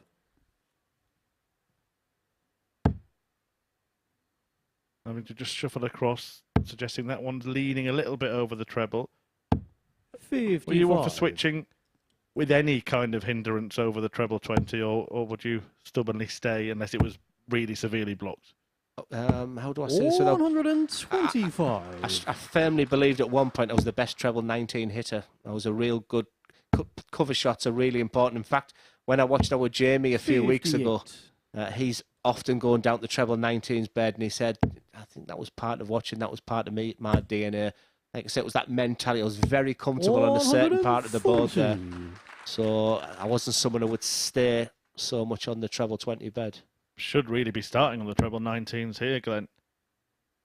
Yeah, it's a sign for me. He's not a great counter because Chaz is on 191. I understand that if Chaz was on 400. So that's just a little 4 par there from Scott Walters. I think some players don't start counting until they get past sort of 300, but it's important those 302s, those 306s. Absolutely, because look what's happening now. He could have been left himself at a 170. And if he had... 100. Well, you can't hit what you don't leave, can you? Reservoir 51. 16 dart to first leg. He's going to have a dart for a 14. Shuffling across the yockey, but it made no difference as he charred his way to that double 10. Charles Barstow, the outsider of the group tonight. Third leg Chaz to throw first. It's been absolutely superb. Complete contrast to what we saw.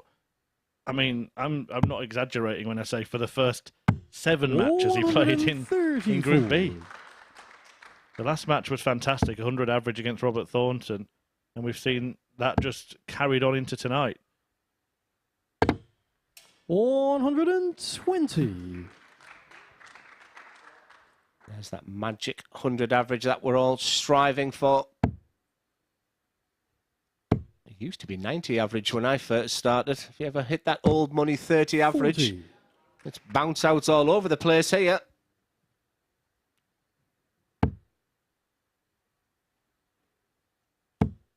Reece Robinson already through to the final. Remember, he's beaten Dom 60. Taylor 4-3 in the first semi. So we do have one player who has won all 3 of his matches. Chaz Barstow looking to follow suit.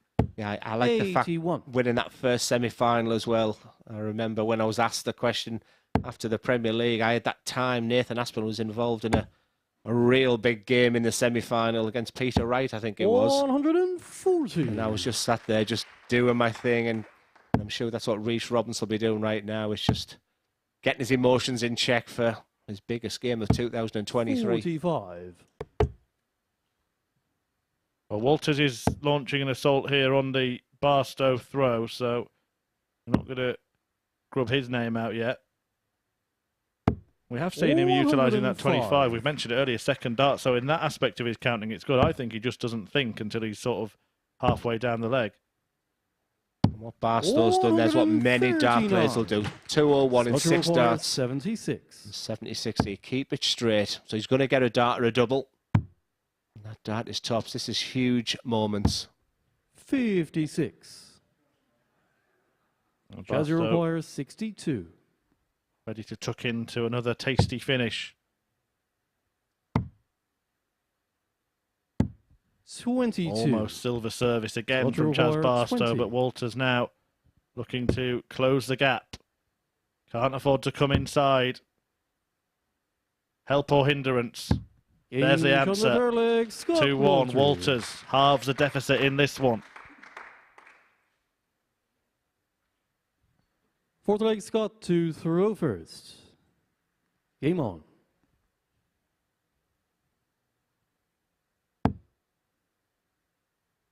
It's a great trait to have, not to panic. And fair play to Scott Walters. His reputation is about this big hitting guy who, when I watched him against Matt Clark on a previous final night on a Saturday, he was the best player of the night. 42. But he let himself down.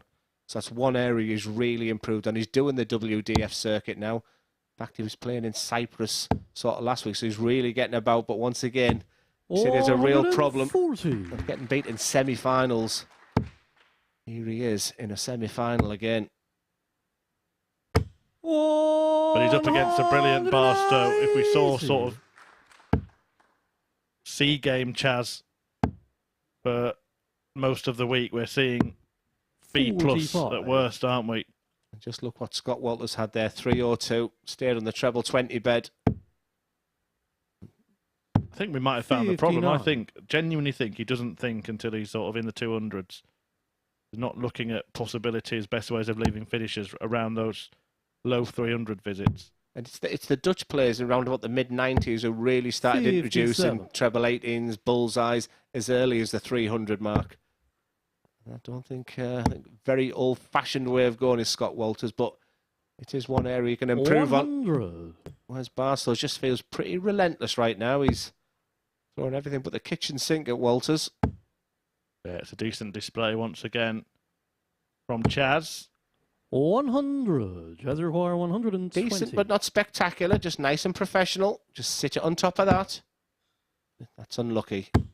60. Nothing wrong with them darts, Chaz. Just get back. Now it's hope over expectation. Because you have to fancy this, and I have to fancy it because he's just given himself that moment. Some people might think he should have gone straight for it.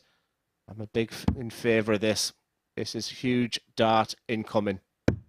Big moments right in the corner. Just the way he reacted when he hit that treble 20. It's something I advocate. It's something I like. Fifth leg, Chaz. Composure. Game on. And he delivered first class. Yeah, just watching, as you were watching Walters' reaction and execution there, I was just watching Chaz and still no flicker.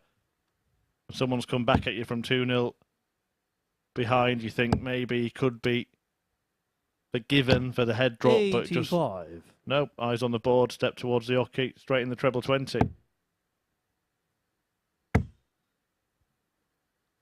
And I think you're born with that as well, and then to bounce back. 3 now in the match for Barstow as well. 100. We speak about Walters as a 180 hitter. He doesn't have any.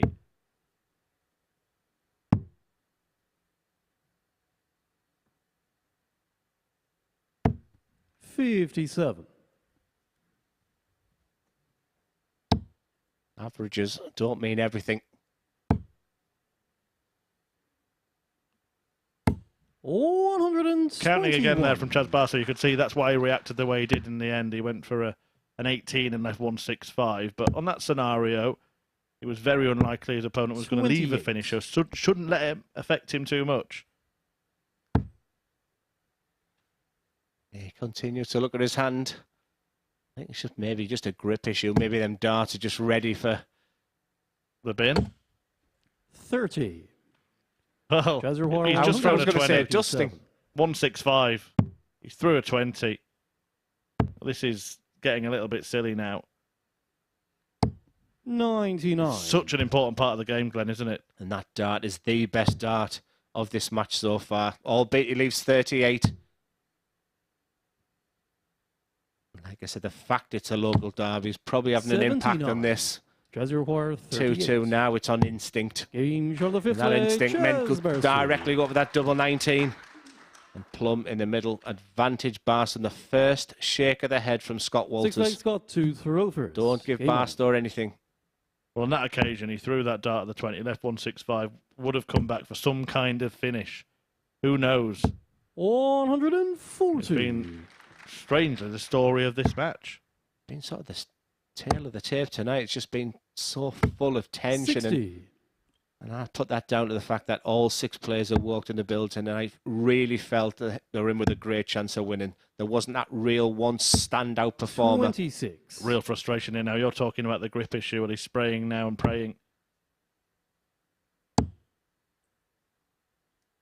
Right now, no, it looks like a Chaz Barstow, Rhys Robinson final. Can Walters find something to get a grip of his darts and get a grip back on this game? 140.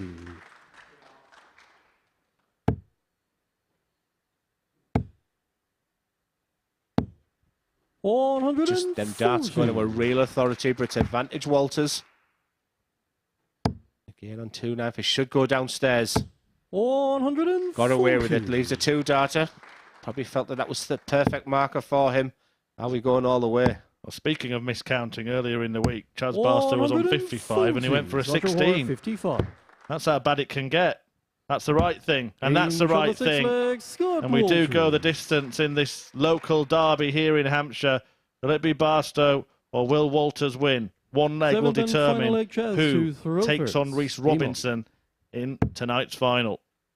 Yeah, the first semi-final went all full 7 legs. 98. And we're guaranteed of that, but who is the guarantee to win that last dart? Treble 19 will feel good for Barstow. Can't come up dry in the treble 20 60. bed. That's exactly what he has done very early on. Advantage Barstow, especially now. 140.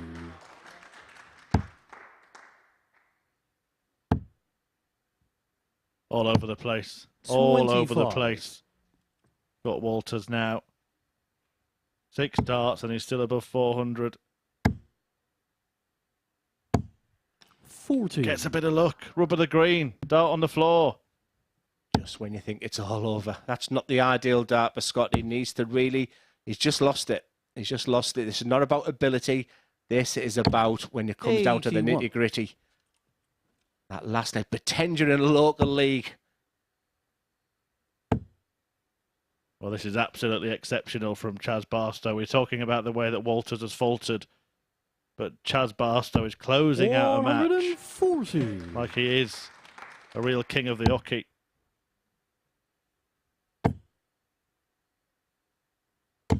$85. Chaz require 83.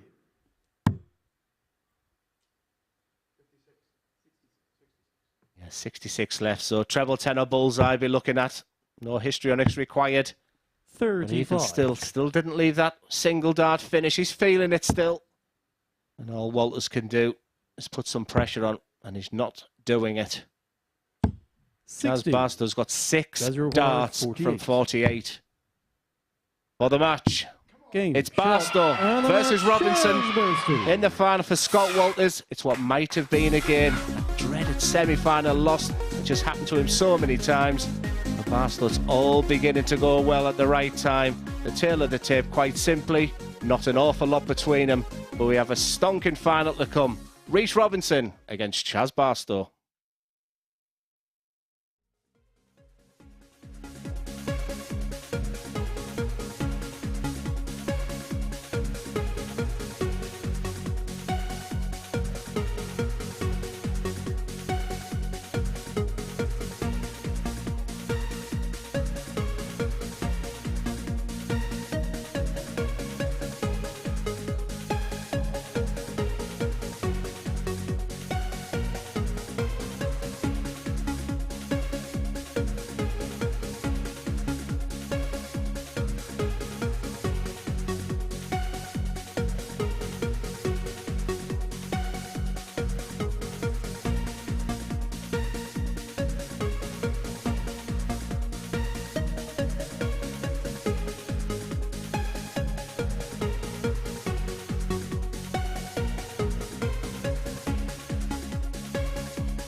Welcome back to the MODUS Super Series, where the final is now set. It's going to see Reece Robinson in action up against Chaz Barstow. Glenn Dunham's been watching all of the action up here in the commentary box. Tension, tension, tension. Yeah, from day one this week, I said the whole Group A, B and C was very competitive, and it was highlighted in them semi-finals. But mine goes back to standing with you at the beginning of the night, the two outsiders, Reece Robinson and Chaz Barstow. The final tonight, the same two players. Just shows you how competitive and how tight the groups were. If you had them at 7-1 earlier on this evening, you'll be holding on to those betting slips with quite some poise. Just talk about that game between Chaz Barstow and Scott Walters, because that was just nervy. That was just tense. Was there almost a bit of that element that we were speaking about at the top of the show, where two players that knew each other inside and out, and maybe got a bit tense because of it? Yeah, I think my conclusion to that is, the last time I saw Scott Walters, I was uber impressed with him. When it comes down to that real bit at the end, you've just got to have that between the ears as well. It's a big part of the game, and he just basically lost it a little bit at the end. He's getting better every time I see him. He'll be pretty disappointed in there. For Chaz Barstow, it's just been the perfect night for him. You know, he's the crowd favourite of the night, but he's up against someone there in red-hot form. Can't wait. We'll talk about that final in a bit more depth in just a second. But first, it is time to find out the winner of the checkout of the week. 170. I'm not expecting is not to have a 170 this week. Is this the moment? And he's got a couple of options here now. And just looking at his eye line, I think he was thinking of going for a double. So that big fish winning the checkout of the week. And we did see some blistering stuff, particularly from Dom Taylor in the Ton Plus finishing department. Yeah, it's just been a real week of, like you said, it's complemented some massive 180s this week, some big scores, but some of the finishing, and we all like a big fish. Indeed we do. And next week we're going to see some big name players in action at the Super Series. This is the cast list to come for next week, and it's going to be headlined by the reigning WDF World Champion Neil Duff. He's going to be joined in Group A by Adam Hunt, Niall Cullerton, Marvin Van Velzen, Bradley Rose and Stuart White. Bradley Rose, former Lakeside finalist in the boys division last time, and Neil Duff, always an exciting name to have here. Yeah, but from a personal level, to see Adam Hunt up there, he just needs a bit of change of fortune. Real big hitter in the northeast. But look, you can't have Conan Whitehead, Trina Gulliver, Johnny Haynes, Andy Jenkins. Another stunning week here at the MODUS Super Series. It absolutely is. That Group C, the 10-time champion of the world, Trina Gulliver, the first ever Super Series champion in Conan Whitehead in action. Jeremy Fagg, a bit like Malcolm in this week, is going to get a second bite of the cherry. As far as Group C's are concerned, that is a horrible lineup for whoever's going to drop into that on Thursday and Friday. Yeah, it's very, very dangerous, because it's the respect that you have for Trina as well. You know, the desire. Conan Whitehead played a Pro Tour today, so it just shows you where his form is. It could just be the week for Jeremy Fagg. It could well be, and we're going to watch all of that action here from 9:30 on Monday morning, and we cannot wait to get it underway. But before we do that, we've got the serious business here in week 2, and that is the final, where we are going to see the Sugar take on the Prince. But who, Glenn Durrant, is going to pick up that famous trophy? I mean, it's been a night of Chaz Barstow, isn't it? The crowd on his side, but there's just been something special about Reece Robinson. I think he's got the real X factor. Once again, he'll be tested regarding his attributes. I think 4-3, Reece Robinson. Is Reece Robinson due one of these? It's how it kicks. He's at a real crossroads of his career right now. I've seen the maturity that he needs to drive it forward. He's an excellent player. He's striving for excellence up there. He's just mature. Could be really, really key for him here. Chaz Barstow has been great, and what a story that would be. Now, he qualified for Series 1 Champions League, but he qualified back in that overlap phase when we were in Southampton, so he hasn't won here in Portsmouth yet, and he's mentioned already that it's on the tick list. It's the fact that they keep mentioning it all the time as well. I'd eradicate that. It's one game, their biggest game of 2023. It's big moments, big prize, and the rewards are fantastic. Are you ready? Let's do it. Let's get it on then. It's time for the final here at the MODUS Super Series. It sees Reece Robinson in action up against Chaz Barstow. A place at Champions Week alongside Danny Lowby, the prize for the victor. And watching this one alongside Glenn in the commentary box, it's Chris Murphy. Hello, Chris. Hello again. And hello to all the viewers watching around the world. It is a final between Reece Robinson and Chaz Barstow. Both of them coming through grueling semi-final encounters. Both of them, though, winning all of their matches in getting here. Both group games and their semis. Chaz Barstow, the Prince of Winchester, former participant at the Palace, Alexandra Palace, when he ran into Michael van Gerwen on the world stage. Rhys Robinson, as a young player, youth player, ran into all of the top boys of today, but hasn't really managed to follow their trajectory. Maybe first leg, a victory to tonight throw can first. see him kickstart another Game phase of his career. Danny McNamara, the referee. Barstow has the darts, the only match in one of our weeks in which 96. a bull is done to decide who throws first. And that can be the most important dart, the one thrown in the practice room, because Glenn Durrant, having seen both semis go 4-3, you fancy this to go the distance too. Yeah, I think it would just sort of conclude what's been a very tight and competitive week. You know, both are going to create a story, but there's something special about the way Chaz is playing right now. Say Borden a little bit disappointed. He's got the crowd on his side, but maturity is key for this man. He's something that's probably been to his detriment previously. Are we going to see the best version of Rhys Robinson? 93. As Henry mentioned in the preview to this final, both of these men pitched as outsiders by the odds compilers, 7-1 apiece. 140. Does tried to amount a 7-1 accumulator in his tips earlier. You'd have been better off just saying back both of these, Glenn. Jeez, Chris, I've just been nice about you upstairs. Raise your war 160. These are the types of moments now. Whose position do you want to be in? 161 with the darts, or the lowest score of 112? Right now, I know where I'd want to be. 136. Well, he was on the green, but not in the hole in the end. 112. And now Barstow gets his swing going. Can still do it. He would have to end on the bull himself now. Right, can he do what Rhys couldn't? 102. He's miscounted. Well, we said in the semi-final that counting had been a big problem for both players. 25. And Chaz Barstow has just had the ultimate mathematical meltdown. Now, Rhys Robinson has to stay focused. Part of him's thinking, what's going on here? And once again, there's the maturity. There's a bit of laughter in the back there. That's not what Rhys Robinson normally does. I like this. I fancy this. What a marker. 13. You know, when I saw him aiming away, Glenn, I'm thinking, surely he's not going for an 18 here. But it was. Jazzy require 10. What was interesting also, Rhys is looking at the crowd. That's a very intimate venue. You have to expect that, Rhys. That's why you've got to stay focused. This is not a gimme still. 5. Well, we thought it would be a dramatic final. Didn't think a lot of the drama would come in the very first leg, but that's what's happening here. Can Rhys make peace with leg one? He does. Collides in off the barrel and wins the leg, holds his throw. But what a dramatic start to this final. Hodges broke the throw, didn't he? Even I'm getting confused now. Yeah, yesterday, Chaz Barstow wants 55. He hits a big 16. On 107, he hits the sweet as a nut, treble 19. We're all looking at bull. 95. And he hits double top. Rhys Robinson's then affected by the crowd, but still comes back for more. 140. But one of the strengths, Chaz, he can put things to one side and go back and continue. Still all very much in the balance. 123. We're always looking for new and different things to do on our social media, YouTube channel and the MSS Darts 59. Twitter. Maybe we're going to have to do some kind of math masterclass. Not aimed at the viewers, but the players.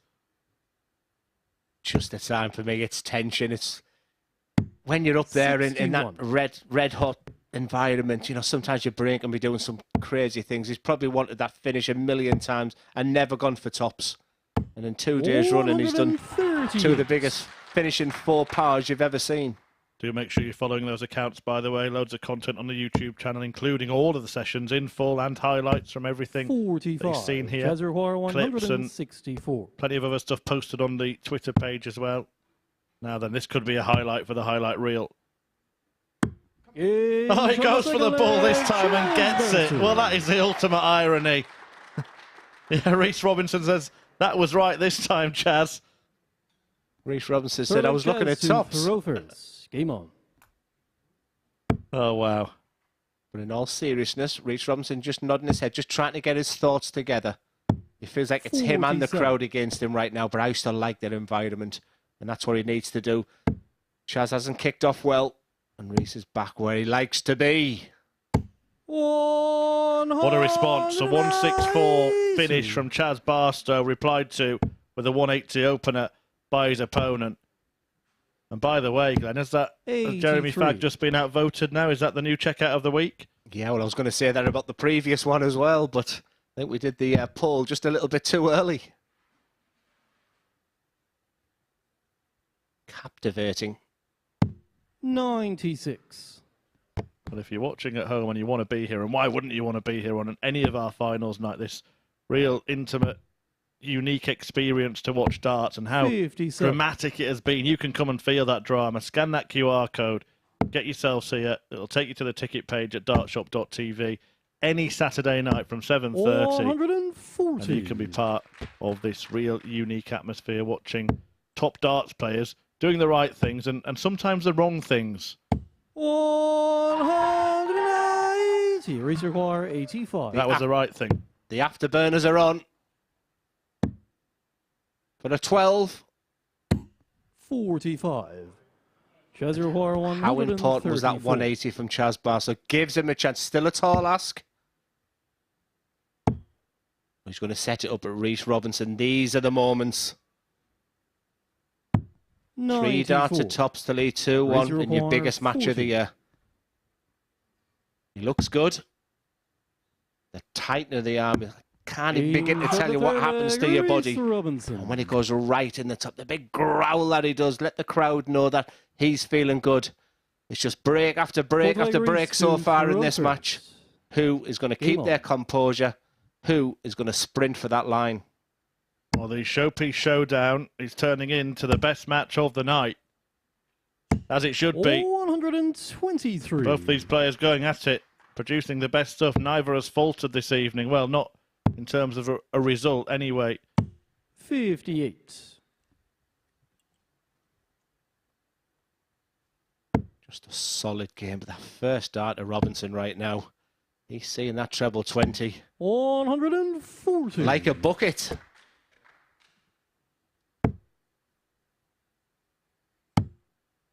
The criticisms, Chris, I've had about Rhys before, his mind can 59. wander. He's been superb, arguably the best player the past couple of days. But now it's all about desire. Now it's all about 83. focus.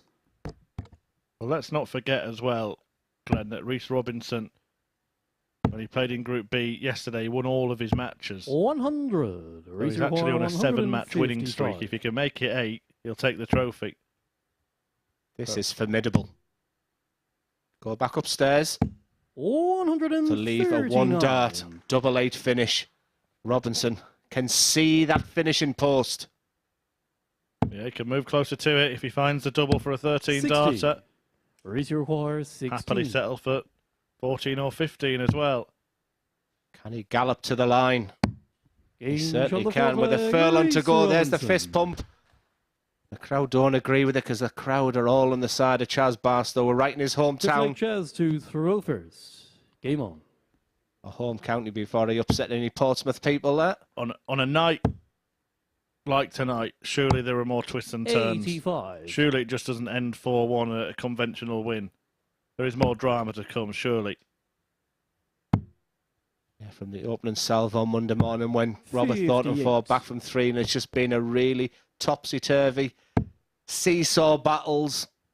It's been a great week. So ultra competitive, massive scoring, high finishing, the big fish. We're seeing everything here. Yeah, and plenty of those 180s as well. Many of them coming from this man. And there's another one. 190. And there's the celebration. He's enjoying it. He thinks this is a victory parade, but the job's not done yet, Rhys. Stay focused, Rhys. For Chaz, was he affected by that celebration? 29. Maybe I know nothing and Rhys knows something. Or maybe the celebration, or maybe just the fact that he had a 180 hit straight back at him. 125. That must hurt, Glenn, when you hit a maximum and your opponent answers in kind. Someone said it's like a boxer. If they hit you with a left, hit them with a right. Well, it could be Sugar Reese Robinson, Reese require 100. who was about to land the knockout blow. Another. A double 12. 126. Barstow on the canvas. Can he get up? 107. Will he go the same route? It looks like he's staying upstairs for treble 17. 47. All up to the Humber man. Reese require 12. Double 6 to finish a job. And down for double 3. And Reese Robinson reigns MODUS Super Series on week 2. Champion, The Reese MODUS Super Robinson. Series 4. A fabulous final, plenty of drama all night, but Robinson put on a show in the decider. A 4-1 win over Chaz Barstow, the home hope, who had a fantastic evening himself, but just could not live with that kind of level from Reese Robinson in the final. 97 the average, a couple of 180s apiece in it. Great game of darts. Chaz Barstow started it in dramatic style with an ultimate miscount, going for tops instead of the bull, and then in the next leg hit the bull for that 164 finish. It would be the only finish he would have in the final, as Reese Robinson sealed a 4-1 success to take the title and to join Danny Lauby in Champions Week. Right, Reese Robinson has won. He will be given the trophy, and we'll get a word with him now with Henry.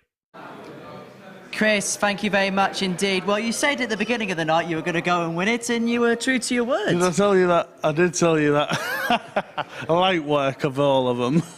Well, let's talk about the night then. How would you assess how you played throughout the course of the evening? Ups and downs, to be honest. It wasn't great, but vital doubles, I hit them, and a few nice 180s here and there to put pressure on, and you win. You've just got to take it as confidence. In that final against Chaz, you hit crucial 180s at crucial times. It felt like at the big moments you came up clutch. Yeah, that's what they call me, Clutch Robbo, Mr. Must-See.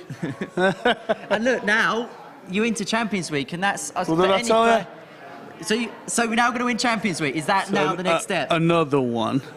And another one. And there just seems to be something about you, Reese, where there just seems to be a real air of confidence about you. Where does that stem from? I've always had an aura of greatness around me ever since I was born. They always knew it was something about Reese Robinson. They've been speaking about me for years now. And now you are the winner of the week. I'm going to take that mic if that's okay with you. If you want me talking to... We'll have a presentation of the trophy. We'll just keep you there, Reese, if that's okay, because what we're going to do, we're going to bring onto stage the three-time Lakeside champion, former Premier League winner, to present you with the trophy. It's Duzzer Glenn Durrant.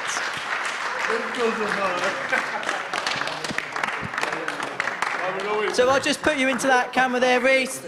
Reese Robinson, your Week 2 winner here at the MODUS Super Series. Reese, we'll let you celebrate with that trophy. I'll grab a couple of words with Glenn here. Well, it was a night full of tension up until the final, but then when it came to the final, Reese just found something, didn't he? Yeah, not only was he against Chaz Barstow there, but a crowd also on Chaz's side, so that takes levels of maturity as well. He's been absolutely superb. His 180 hitting's been brilliant, but sometimes it's just about what's within, and when you get a dart or a double to win a match on double 3 like that, it just shows some real class. He's got the talent. It's time for Reese Robinson now to kick on. And it could have been so easy after Chaz Barstow hit that 164 for things to completely unravel, but if anything, it went the other way, made a kick towards the line. It was just a bizarre start, wasn't it? You know, going for the tops instead of the bullseye, and then the 2 treble 19s there for the bull, but he kept his calm. He showed a little bit of authority on there because Chaz was just beginning to put his authority in that. It's been a fascinating night, a brilliant week, and a deserved winner. We've had some fun, haven't we, over the last 6 days? It's been competitive, ultra competitive, but for me, the right winner. Well, it's been an absolute pleasure working with you this week, Glenn. We'll see you again very, very soon, no doubt. But the fun begins again on Monday morning here at the Super Series. Week 3 will begin in earnest. It's going to be headlined by the likes of Neil Dove, Andy Jenkins, Trina Gulliver, and we've got a former champion in the house as well, as Conan Whitehead looks to win this trophy for a second time. But as far as Week 2 is concerned here for Reese Robinson at the Super Series, this was super sweet.